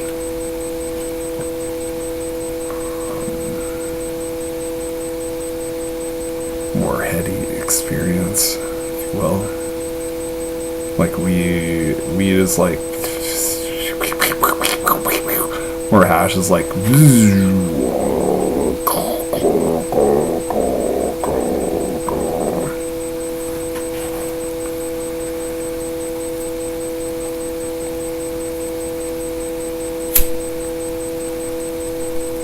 I need to know how to.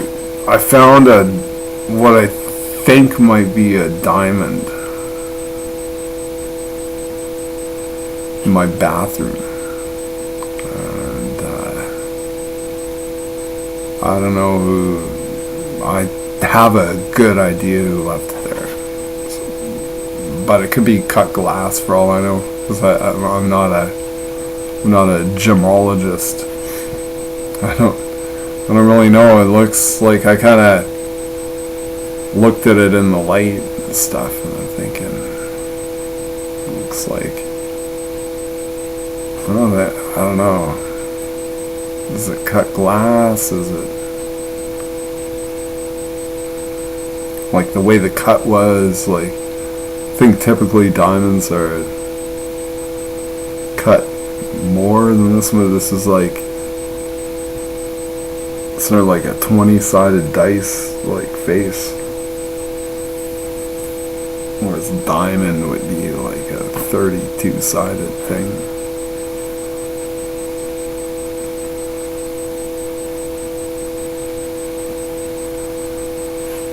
So I want to check that out, and I'll, like, if it's, take it to a jeweler and say, like, for an appraisal. They can tell me, it's just fucking glass. We'll buy it for $10. Well, I'll just keep it. You don't know, everyone's trying to, well, not everyone, but a lot of people out there, like, trying to gyp ya.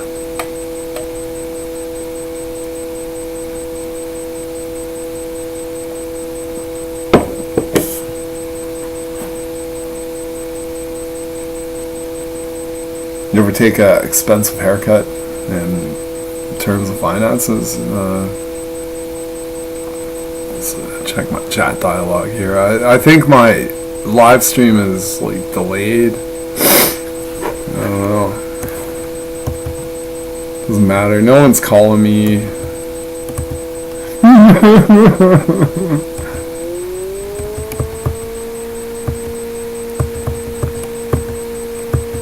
I'm actually really sad. I haven't even had a phone conversation with my friends, but I'm glad to be here with YouTube. I think, sort of.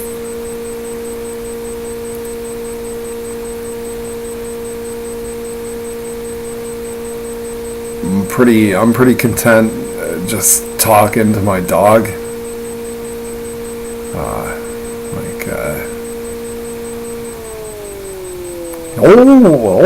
Do you have kibble crunchers? Or like I'll be like cutting off some roast pork, and I can see my dog at the periphery. I don't like when she's watching me, like, expectant. She's like, I don't like that level of urgency. And then, but generally, I'll think of her and slice off a piece, or here's a bone or something. And then, boy, oh boy, dogs, right?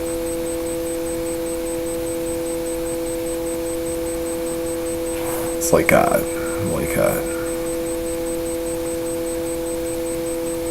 big step above their general dog chow.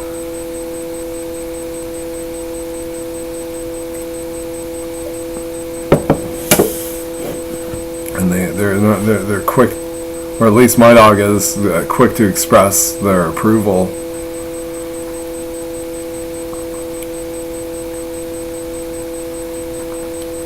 So it's amusing.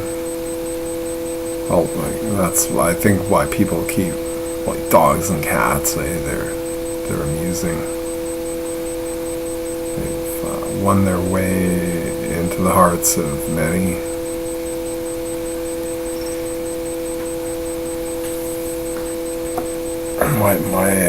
My dog's an inheritance, and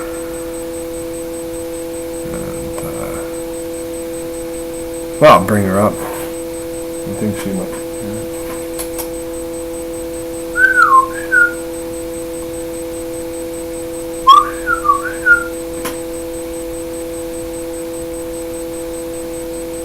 Oh goodness me! She escaped. She might be in the house. I'm in the garage. Again, this I hang out here because I like smoking. I don't want to smoke in the house.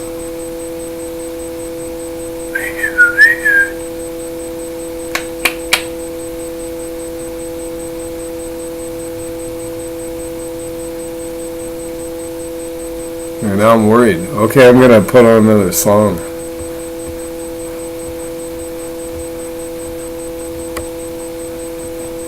Song my own. I know I'm not. This is fun. This is a fun song. It's quick. Don't. If you don't like it, it's over quick.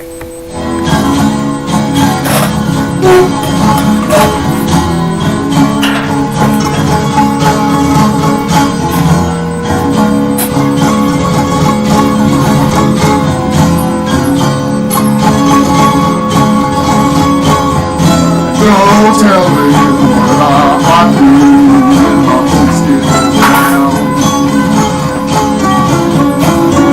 No telling what they may say. It's a malt liquor day. Everybody's trying to move with mine. Everybody wants a harvest from the vine. There's no need for me to go out and fight. I'll just play my 12-string online. Yeah, I actually use the 12-string on this one.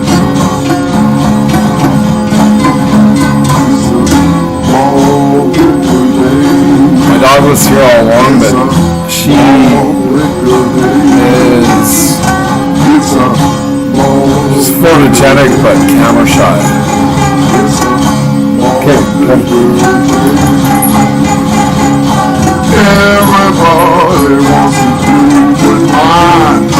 Everybody wants to harvest from the vine. There's no need for me to go out and fight. I just play my 12-string all night.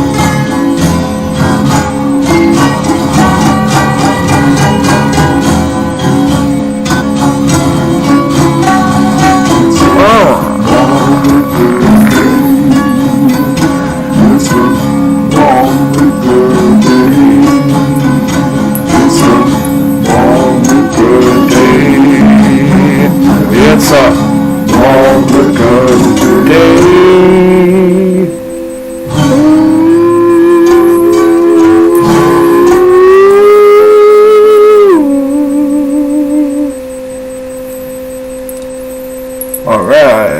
All right, hands across the water. Hands across the sky.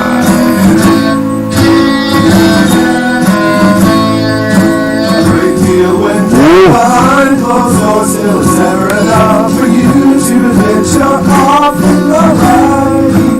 Even though you're never wrong, admit that you're not often right. Even though you're never wrong. I could sing it louder, but it's late. I could like project my voice into the hills of Kilkenny. the Kerry Mountains. As I was riding o'er the far-famed Kerry Mountains, where I met with Captain Farrell and his money he was counting. It's back in the day as a Navy, like a ship commander, eh? You could make a veritable fortune. It was like legalized piracy. That was the impetus to. It's like, man, yeah. Join the Navy, make a fortune. Nowadays, I don't know. You're not doing much plundering.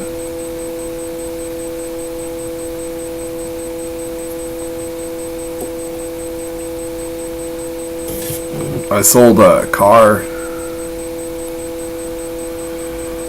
I had to, man. I was like, man, I wanted to keep that car.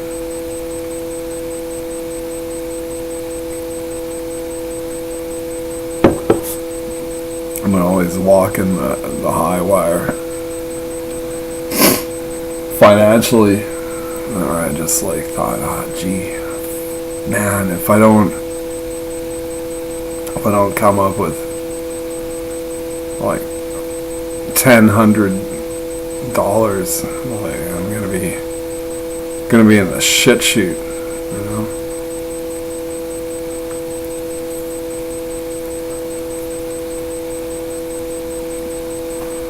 So I sold this car, and fellow who bought it, he told me, his young enlisted men in the armed forces, they don't get paid enough to finance a new vehicle or nothing, eh? They're basically hitchhiking to work, like my dad used to do. And man, what a disgrace, really. I don't know. Well, it's just the nature of costs versus this and that, and go and dig into the rabbit hole if you want, and go into how it was all pre-orchestrated, or orchestrated rather, pre-orchestrated.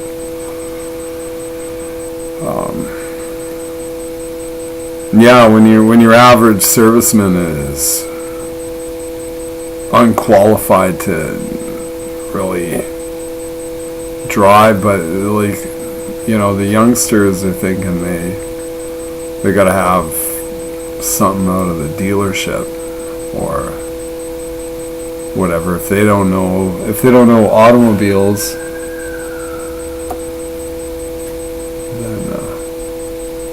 This is pretty rare on my side of town here in a police stop. I don't know if you could hear that on.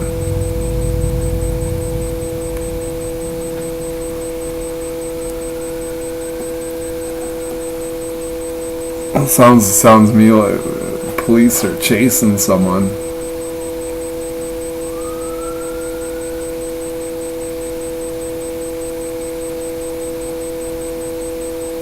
Siren stopped. So I think they got him pulled over. Yeah, but back to like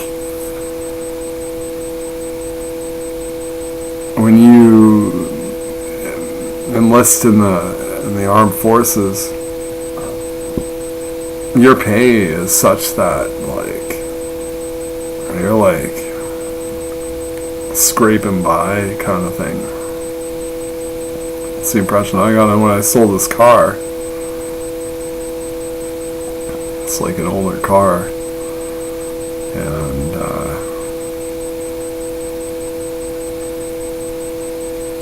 when the fellow bought it, he was like,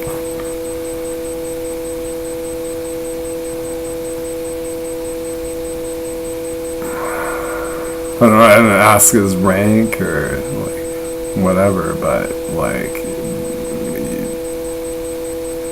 presumably he had like younger servicemen under his command kind of thing,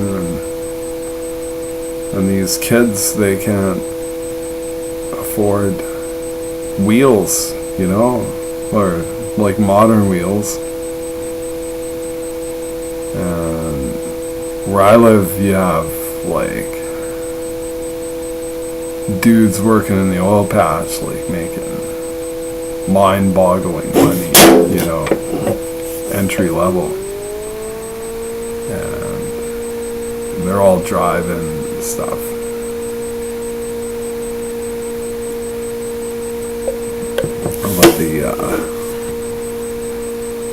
But you know, let's be frank, you know, the poor servicemen, they can't, you know, even with their discounted rent and everything, they're not making enough to finance a vehicle. So the way to go is to buy a car off someone like me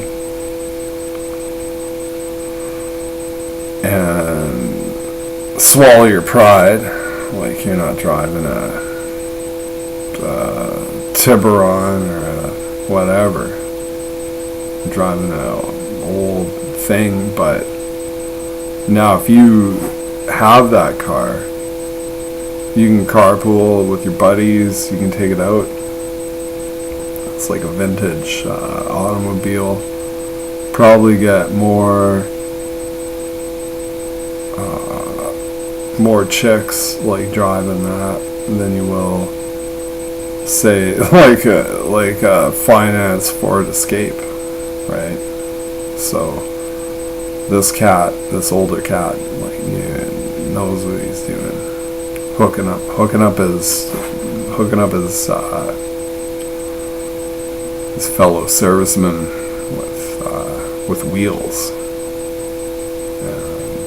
That made me feel good about. I didn't want to sell it. Me, you know,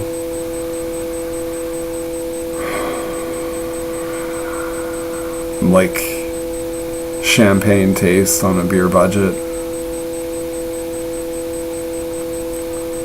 So I'm always catching up on bills. It's my only communique now is Monsieur Bill.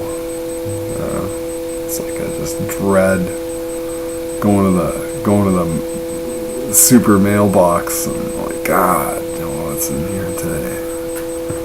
Like, got a notice on my phone. I'm gonna play like Telus and Bell off one another, like because I love the fiber optic, but I'm not even scratching the surface. So I'm very well prepared to take all the money that I would pay Telus and just tell Telus, like, yeah, scrap it then. Yeah, I can't afford this.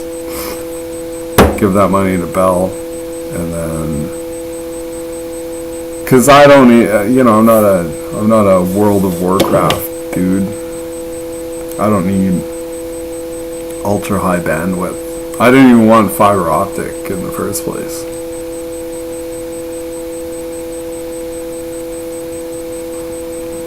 So I'm fully prepared to just tell them, you know, it's too much money.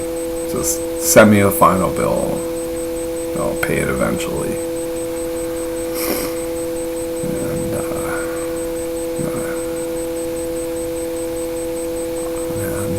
Yeah, I'll just do all my, because what do I do? A little bit of streaming and email, Facebook. I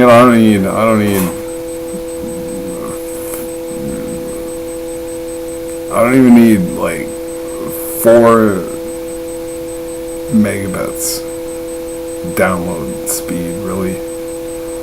And if I gotta upload something, like a picture of my failed culinary attempts, well, 3,000K picture on my phone, it's probably even faster than what I get when the fiber optic decides to throttle my speed. So I'm talking to you.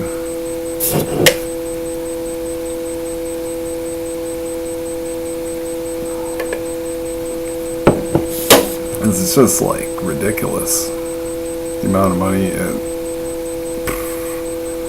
I thought I had it down to like $80 a month between my phone, like $40 for the phone, $40 for the internet, and then it's like bills like come in, and it's like, and maybe I neglected to pay a month, so I get it, but it's like still, it's like so much money for,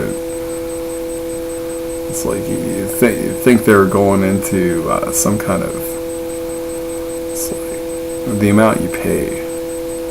You think they're going into some switching, they're hiring someone to go into some multiplexing, like, cellar. It's like, go down to the cellar and hook up, make sure Blake's hooked up, send him a bill. It's like, god damn it, it's milking the populace, I think. And so I'll just say, like, fuck it, you can get a carrier pigeon for cheaper.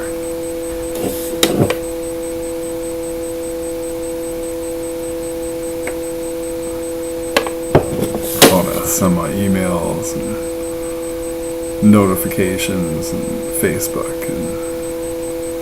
or I get a megaphone, just like bark out my live stream. Or just ring up someone to say, hey, can you, I'll send you, like, on a walkie-talkie, man. Let's go back to the walkie-talkie. CB radio. It's like, to hell with these, like, companies. It's like, realistically, whatever. Not saying the service satisfaction. Well, as now I'm doing a live stream. Let's see. Well, here I threw the phone company like $80 today. I think my bill is like $170 or something.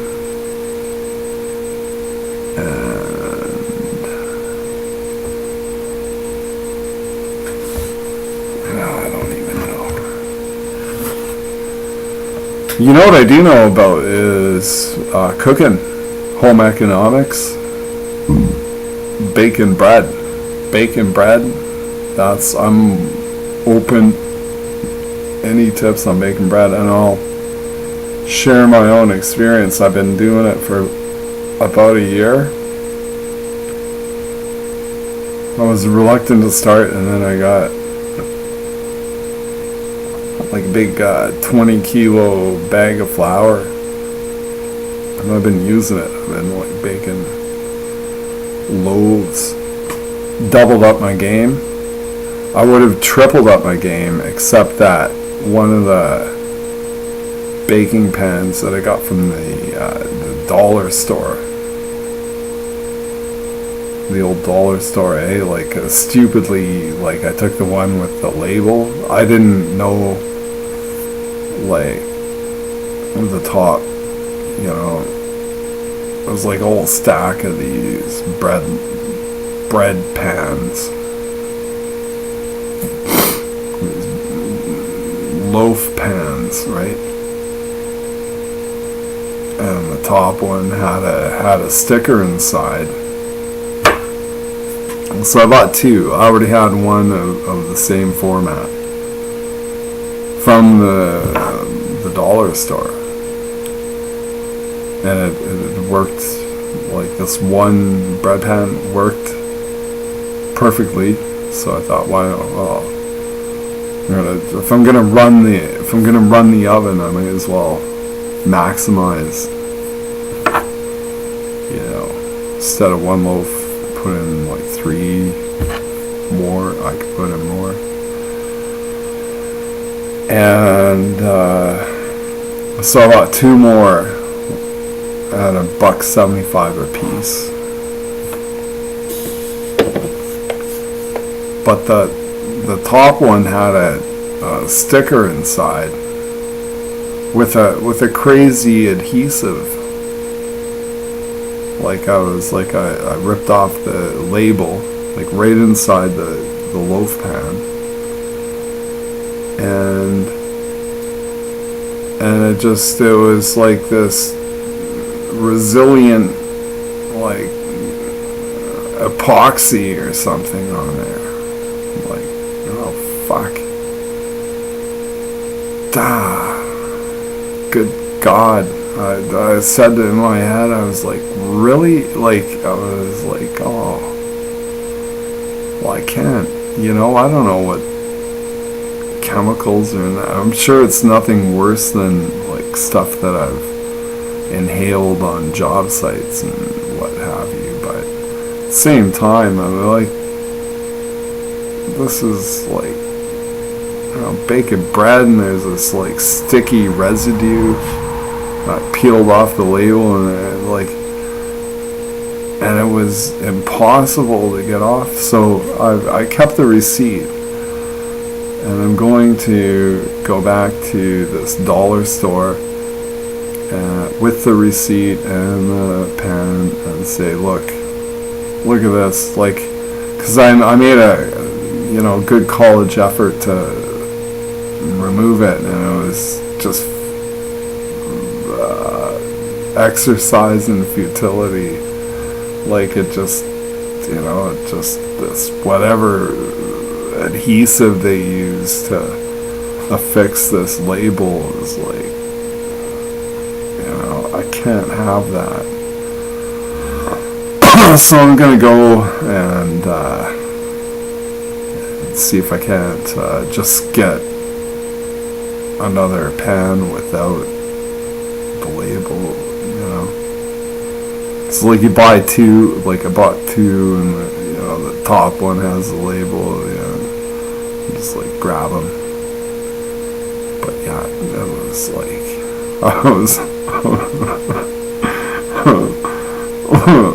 I'm gonna say, like, perplexed, like, at the level of adhesive technology that's going on here. I'm like, just like, because I'm a guy, you know, I'm a reasonable person, you know, like, I know, well, yeah, it's like, but this is like, it just spread out, and it was like, I even took steel wool to it, and it just didn't even, you know, just like made the whole thing smear.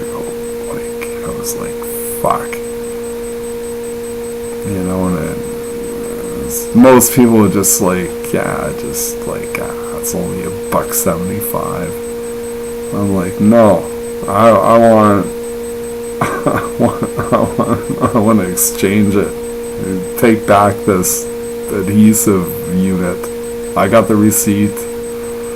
I'm getting That's my mission. And above and beyond that is like maybe there's like a cute manager there that I can get in a fight with.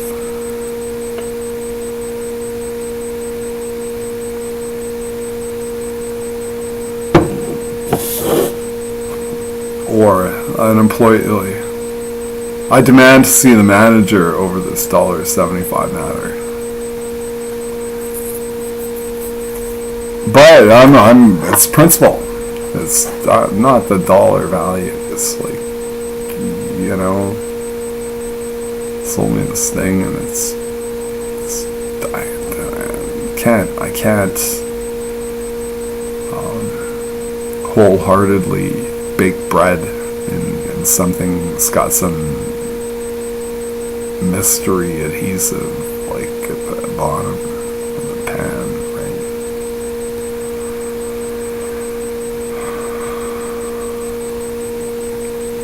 What to hear today is someone said, I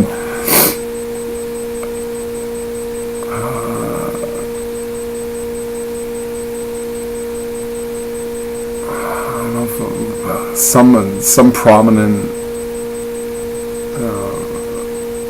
high-headed thinking person.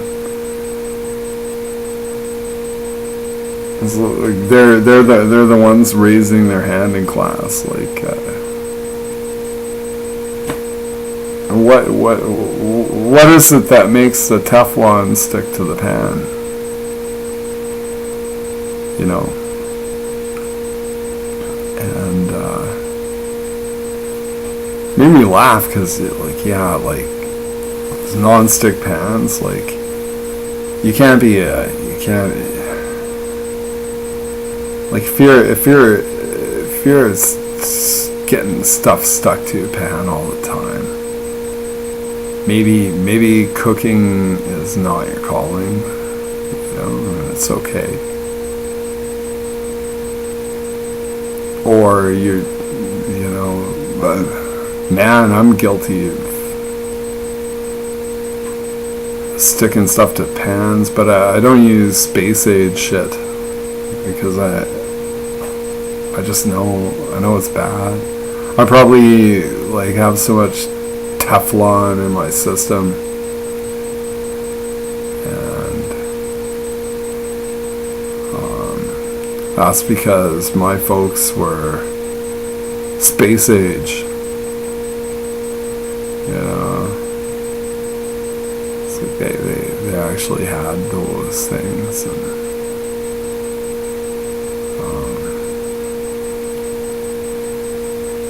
I sell them on the bulletin board. Getting rid of all that plastic nonsense. It's like like stainless steel, cast iron, copper. Yeah, no, like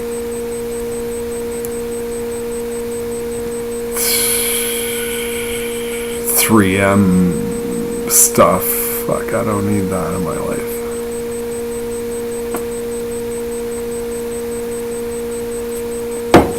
Neither do you. You got me?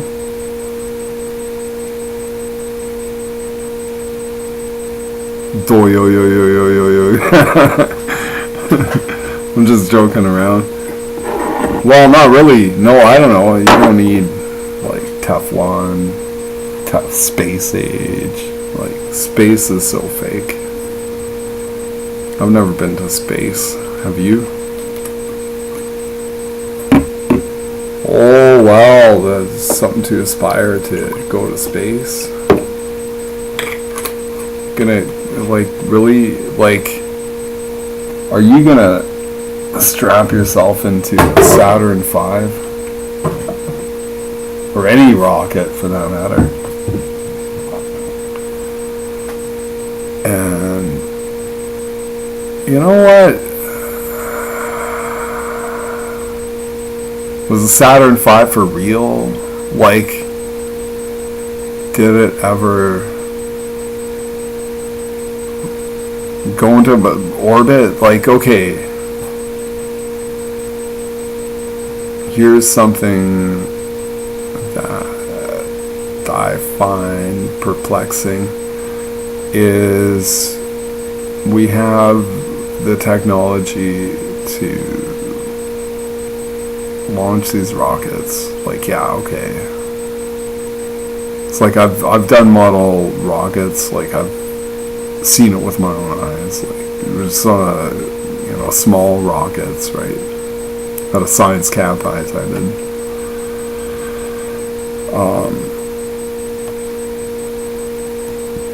Are these big launches? Like how much footage is there? Like you see the takeoff and everything, but how come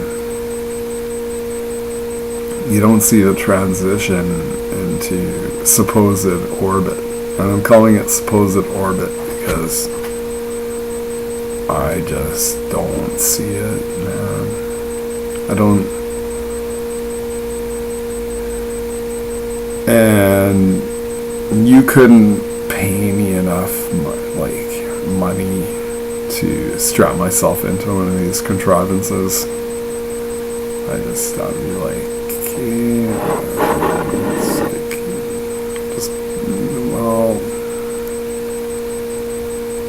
put my burner phone in there, and then I'll post the footage to my Facebook page.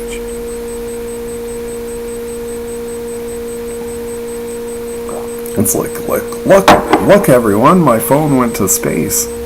That's what I was thinking about, like William Shatner on that Jeff Bezos rocket ride. Was it Virgin or whatever? It was like, did he not like do some cool out of the window videography, you know? So you're not like, filming, right? Yeah, nothing like that,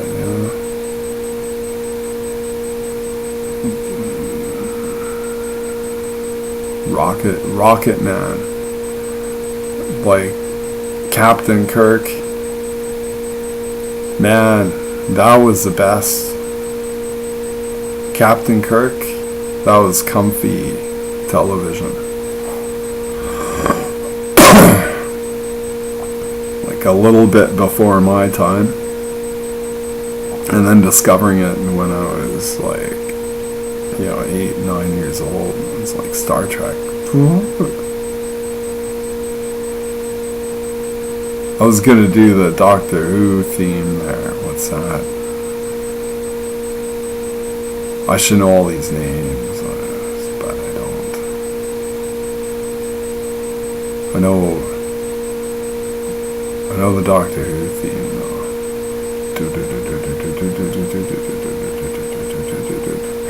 I actually have a Doctor Who, like a nice, like, hardcover table, like coffee table book, Doctor Who. Got it at a thrift store for, I think it was $5. And had the fellow who bought my car actually offered me 25, and it was like, let's put it on my coffee table. I actually have a coffee table in the living room. Well, I do, but it's all like up against the window, filled with plants.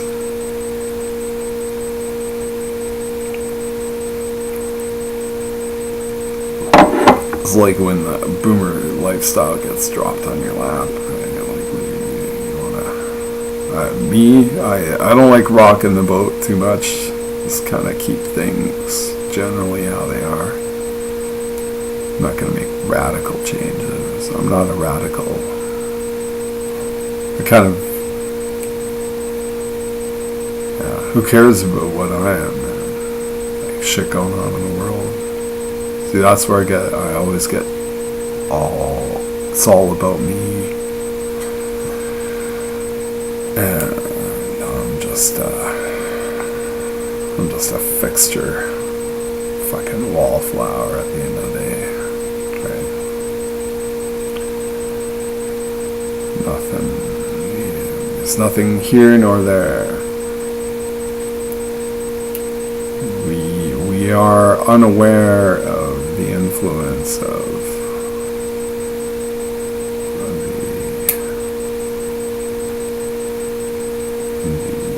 the eternal keepers of secrets.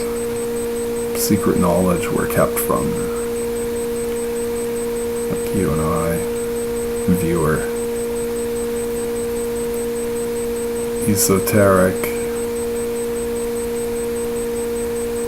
Esoteric wherewithals. I just made that up. That's true. I don't know. The old proverbs are very true. You know, stuff like, you could call it common sense, right? Like, measure twice, cut once. Instead of cutting 18 times and measuring, like, whatever. Or a bird in hand is worth two in the bush. This is basic economics right here. A stitch in time saves 9. So that applies to so many, you know. If you're progressing along, you're doing something. I don't know if I need to spell it out for people who have missed that stitch, and who among us hasn't. But yeah, that's,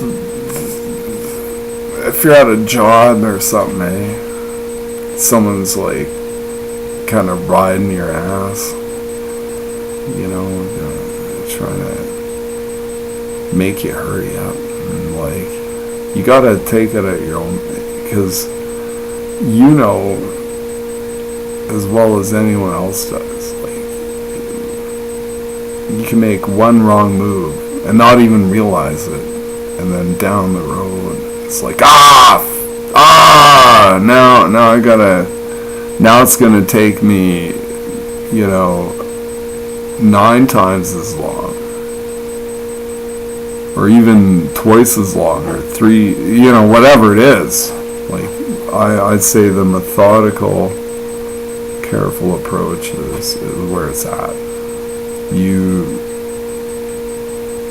read the instruction book. You know? You call a friend. Hey, Timmy. You know, I'm doing this project, bro, and I was wondering. You know, I'm at a crossroads, and I'm wondering, should I do A, B, or? And then Timmy's like, no, do C. Well, what's C? What's C, Timmy? Well, C is where you dispense with the instructions on this particular build. You apply your own wherewithal. It's all, oh, thanks, Timmy. Oh, fuck. I wouldn't have thought of that myself.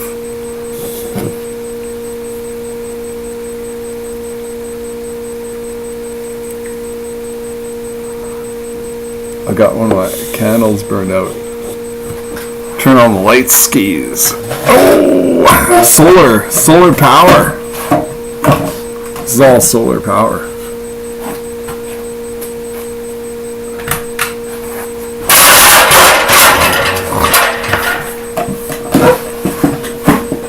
Oh, almost knocked over the ladder there. Yeah, it's all solar powered. This light, this LED Overhead light. It's too bright for my liking. That's why I got these.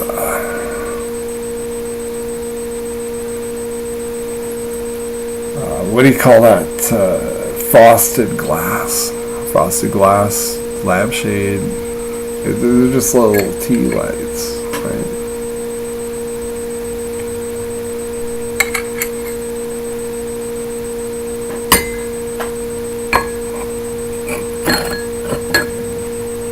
As usual, in the warmer months, it's getting pretty chilly. That's why I got a hoodie on.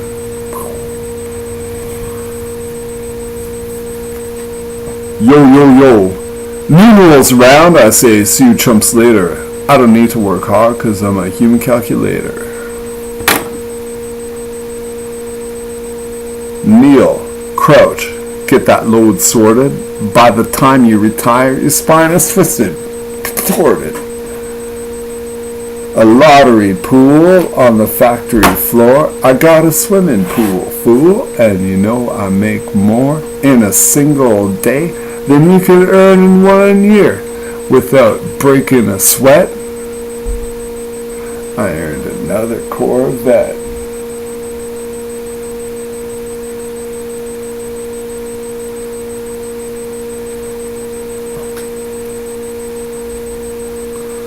That's a hard pill to swallow, folks. Okay, I'll drop the hoodie shit. Hard pill to swallow.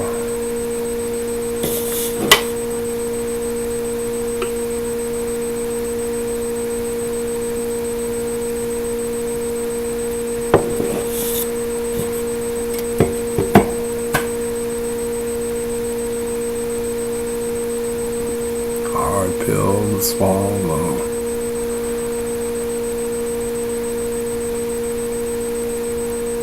Okay, what rhymes to swallow? Follow. Don't know who I wanna follow.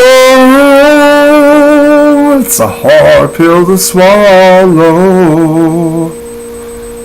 Gotta get drunk on the blood of the saints.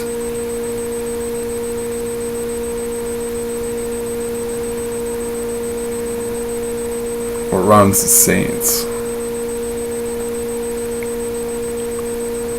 It's a hard pill to swallow. I don't know who to follow.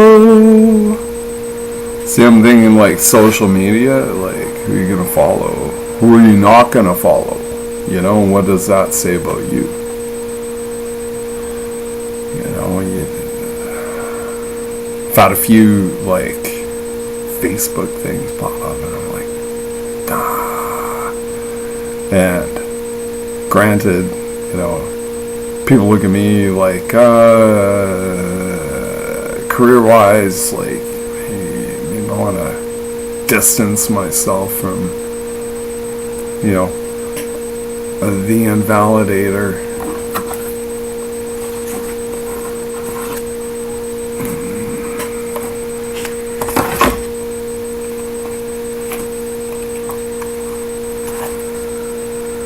But you know what?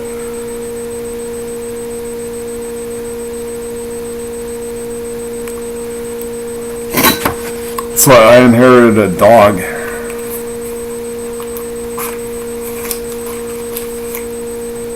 I can't believe the dog culture, man. Like, there's like, it's like a multi-billion-dollar industry. Dogs, like pet dogs. I got a plan.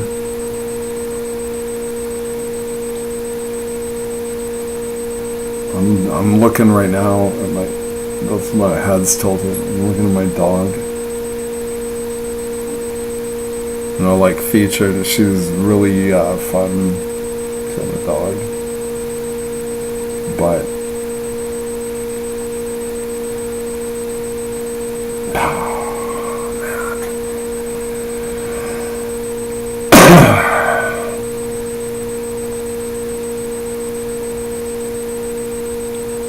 I'm thinking, oh boy, no, I'm not. I'm not gonna say what I'm thinking.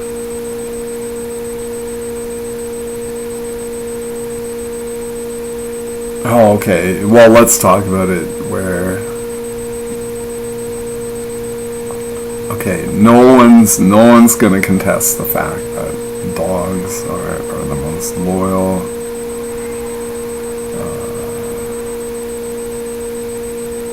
They're probably, well, they're a mammalian class of their own, I suppose. I think the next comparable, or the upstep, would be a bear. You got hyenas. Not in Canada, thank God. Roving packs of hyenas. Oh boy. But yeah, I saw this. Actually, I saw this.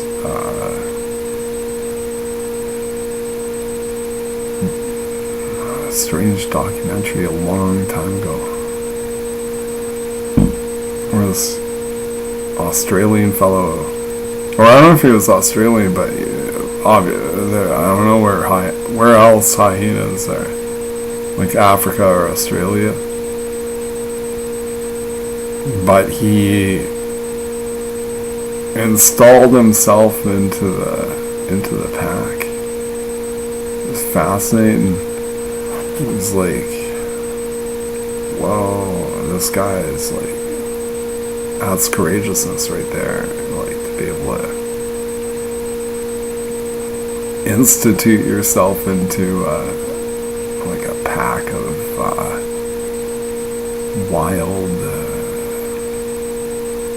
canines, because I think a hyena would be considered a canine. It's not like a cat. But they fight cats, eh?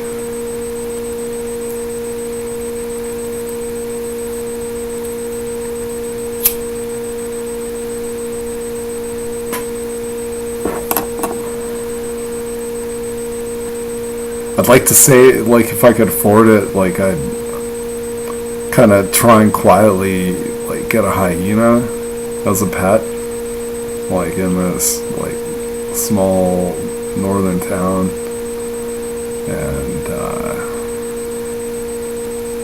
and see how long I could get away with it, like, but it wouldn't be fair to the hyena, so I wouldn't do it, because chances are it'd just be shut down.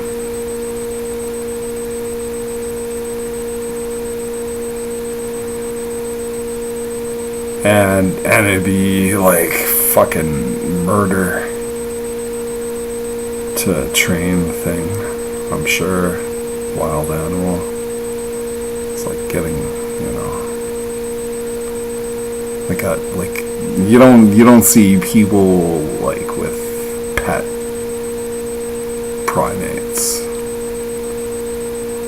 around town.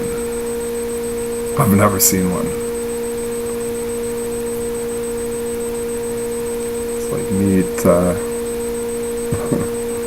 Meet Bajibo. That's my male chimp. Yeah, you don't see that. Plenty of dogs and cats, but no. The rare parrot.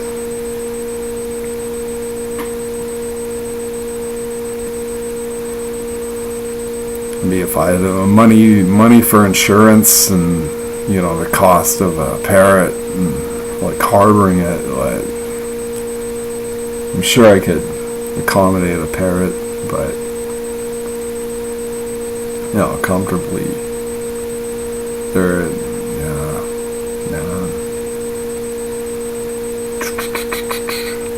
Shake my head. A parrot. Keep it like a cockatiel, the talking bird.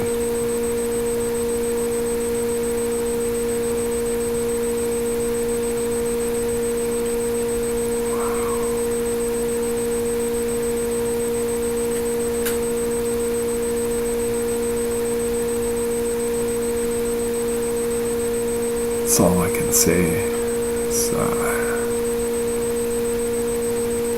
gotta have a little money in the bank in order to properly attempt anything like that. Maybe you get the bird, and then you do like a YouTube channel for under the bird's name, right? Like this is what would you name? What would you name like a cockatiel? Like Lady Jennings channel. And it's just a profile pic of the cockatiel, like the beak. And then suddenly, like day 1 you got 10 followers, day 2 you got like 700 followers. It's just you talking to a bird, teaching it English. You know, what other language? Like, you know, teach it Colombian. What do they speak in Colombia? Is it mainly Spanish or Portuguese? Is it, like, from my English perspective, they're not dissimilar.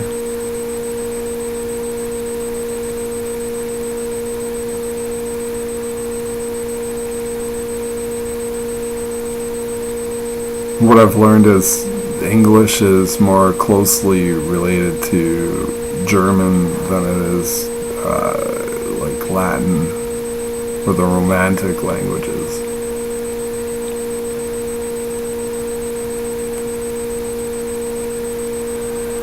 J'ai étudié le français dans l'école, mais je ne parle pas bien le français. So I can ask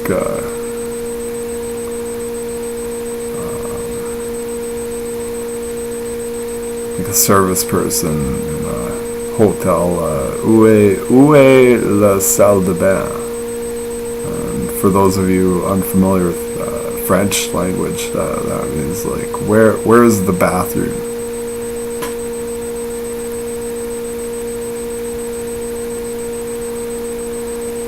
Où est les salles de bain? Or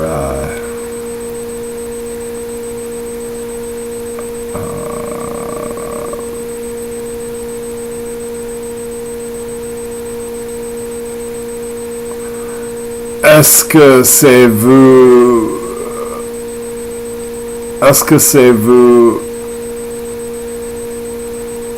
le schedule de l'autobus? Do you know the schedule of the bus? And then they'll answer, mais non, today, you know, that's all I hear in my mind, you know, like, expliquez s'il vous plaît.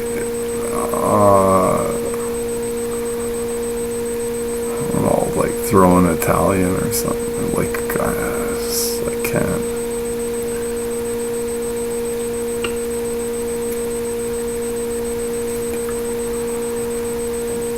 It's like, learn English, bro. It's the dominant language of the world.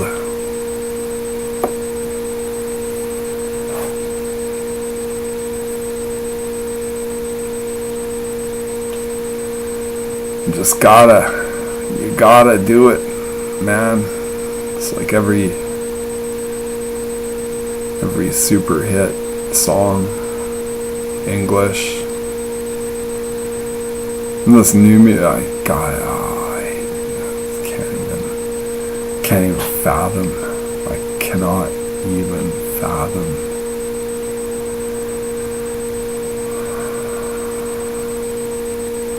Like a workmate, it's like, I don't get it. People listen to, like, when I'm thinking Like, I'd rather hear Kim Mitchell's Patio Lanterns over this, like, you know, souped up country rap song that they're blasting. I'm like, what does the world come to?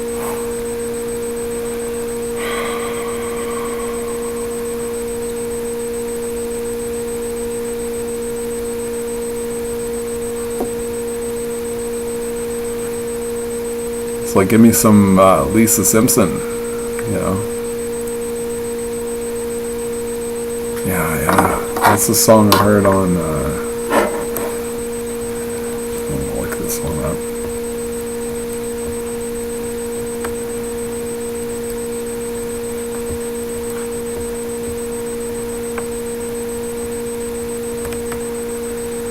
You gotta be so careful on YouTube, I suppose, like with copyright considerations, but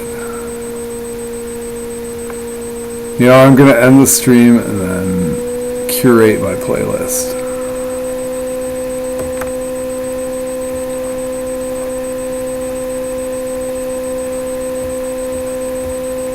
So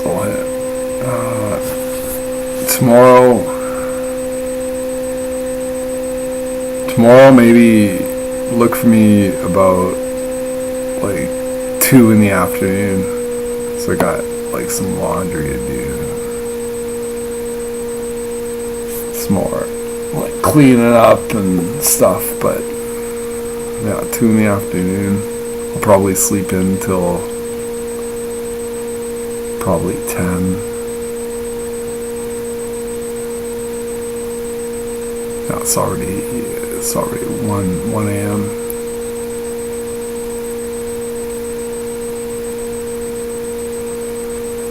So probably have a long rest and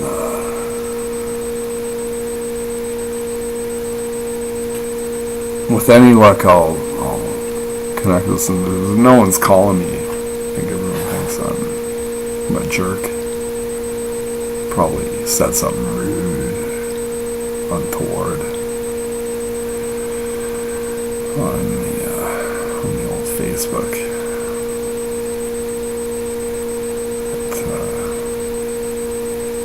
Yeah, that's a stream. Yeah, I'm gonna hit the end button. So, good night, God bless, and try and focus my eyes. Hopefully, see you again next time. Maybe I'll have a stringed instrument. I'll sing you a song.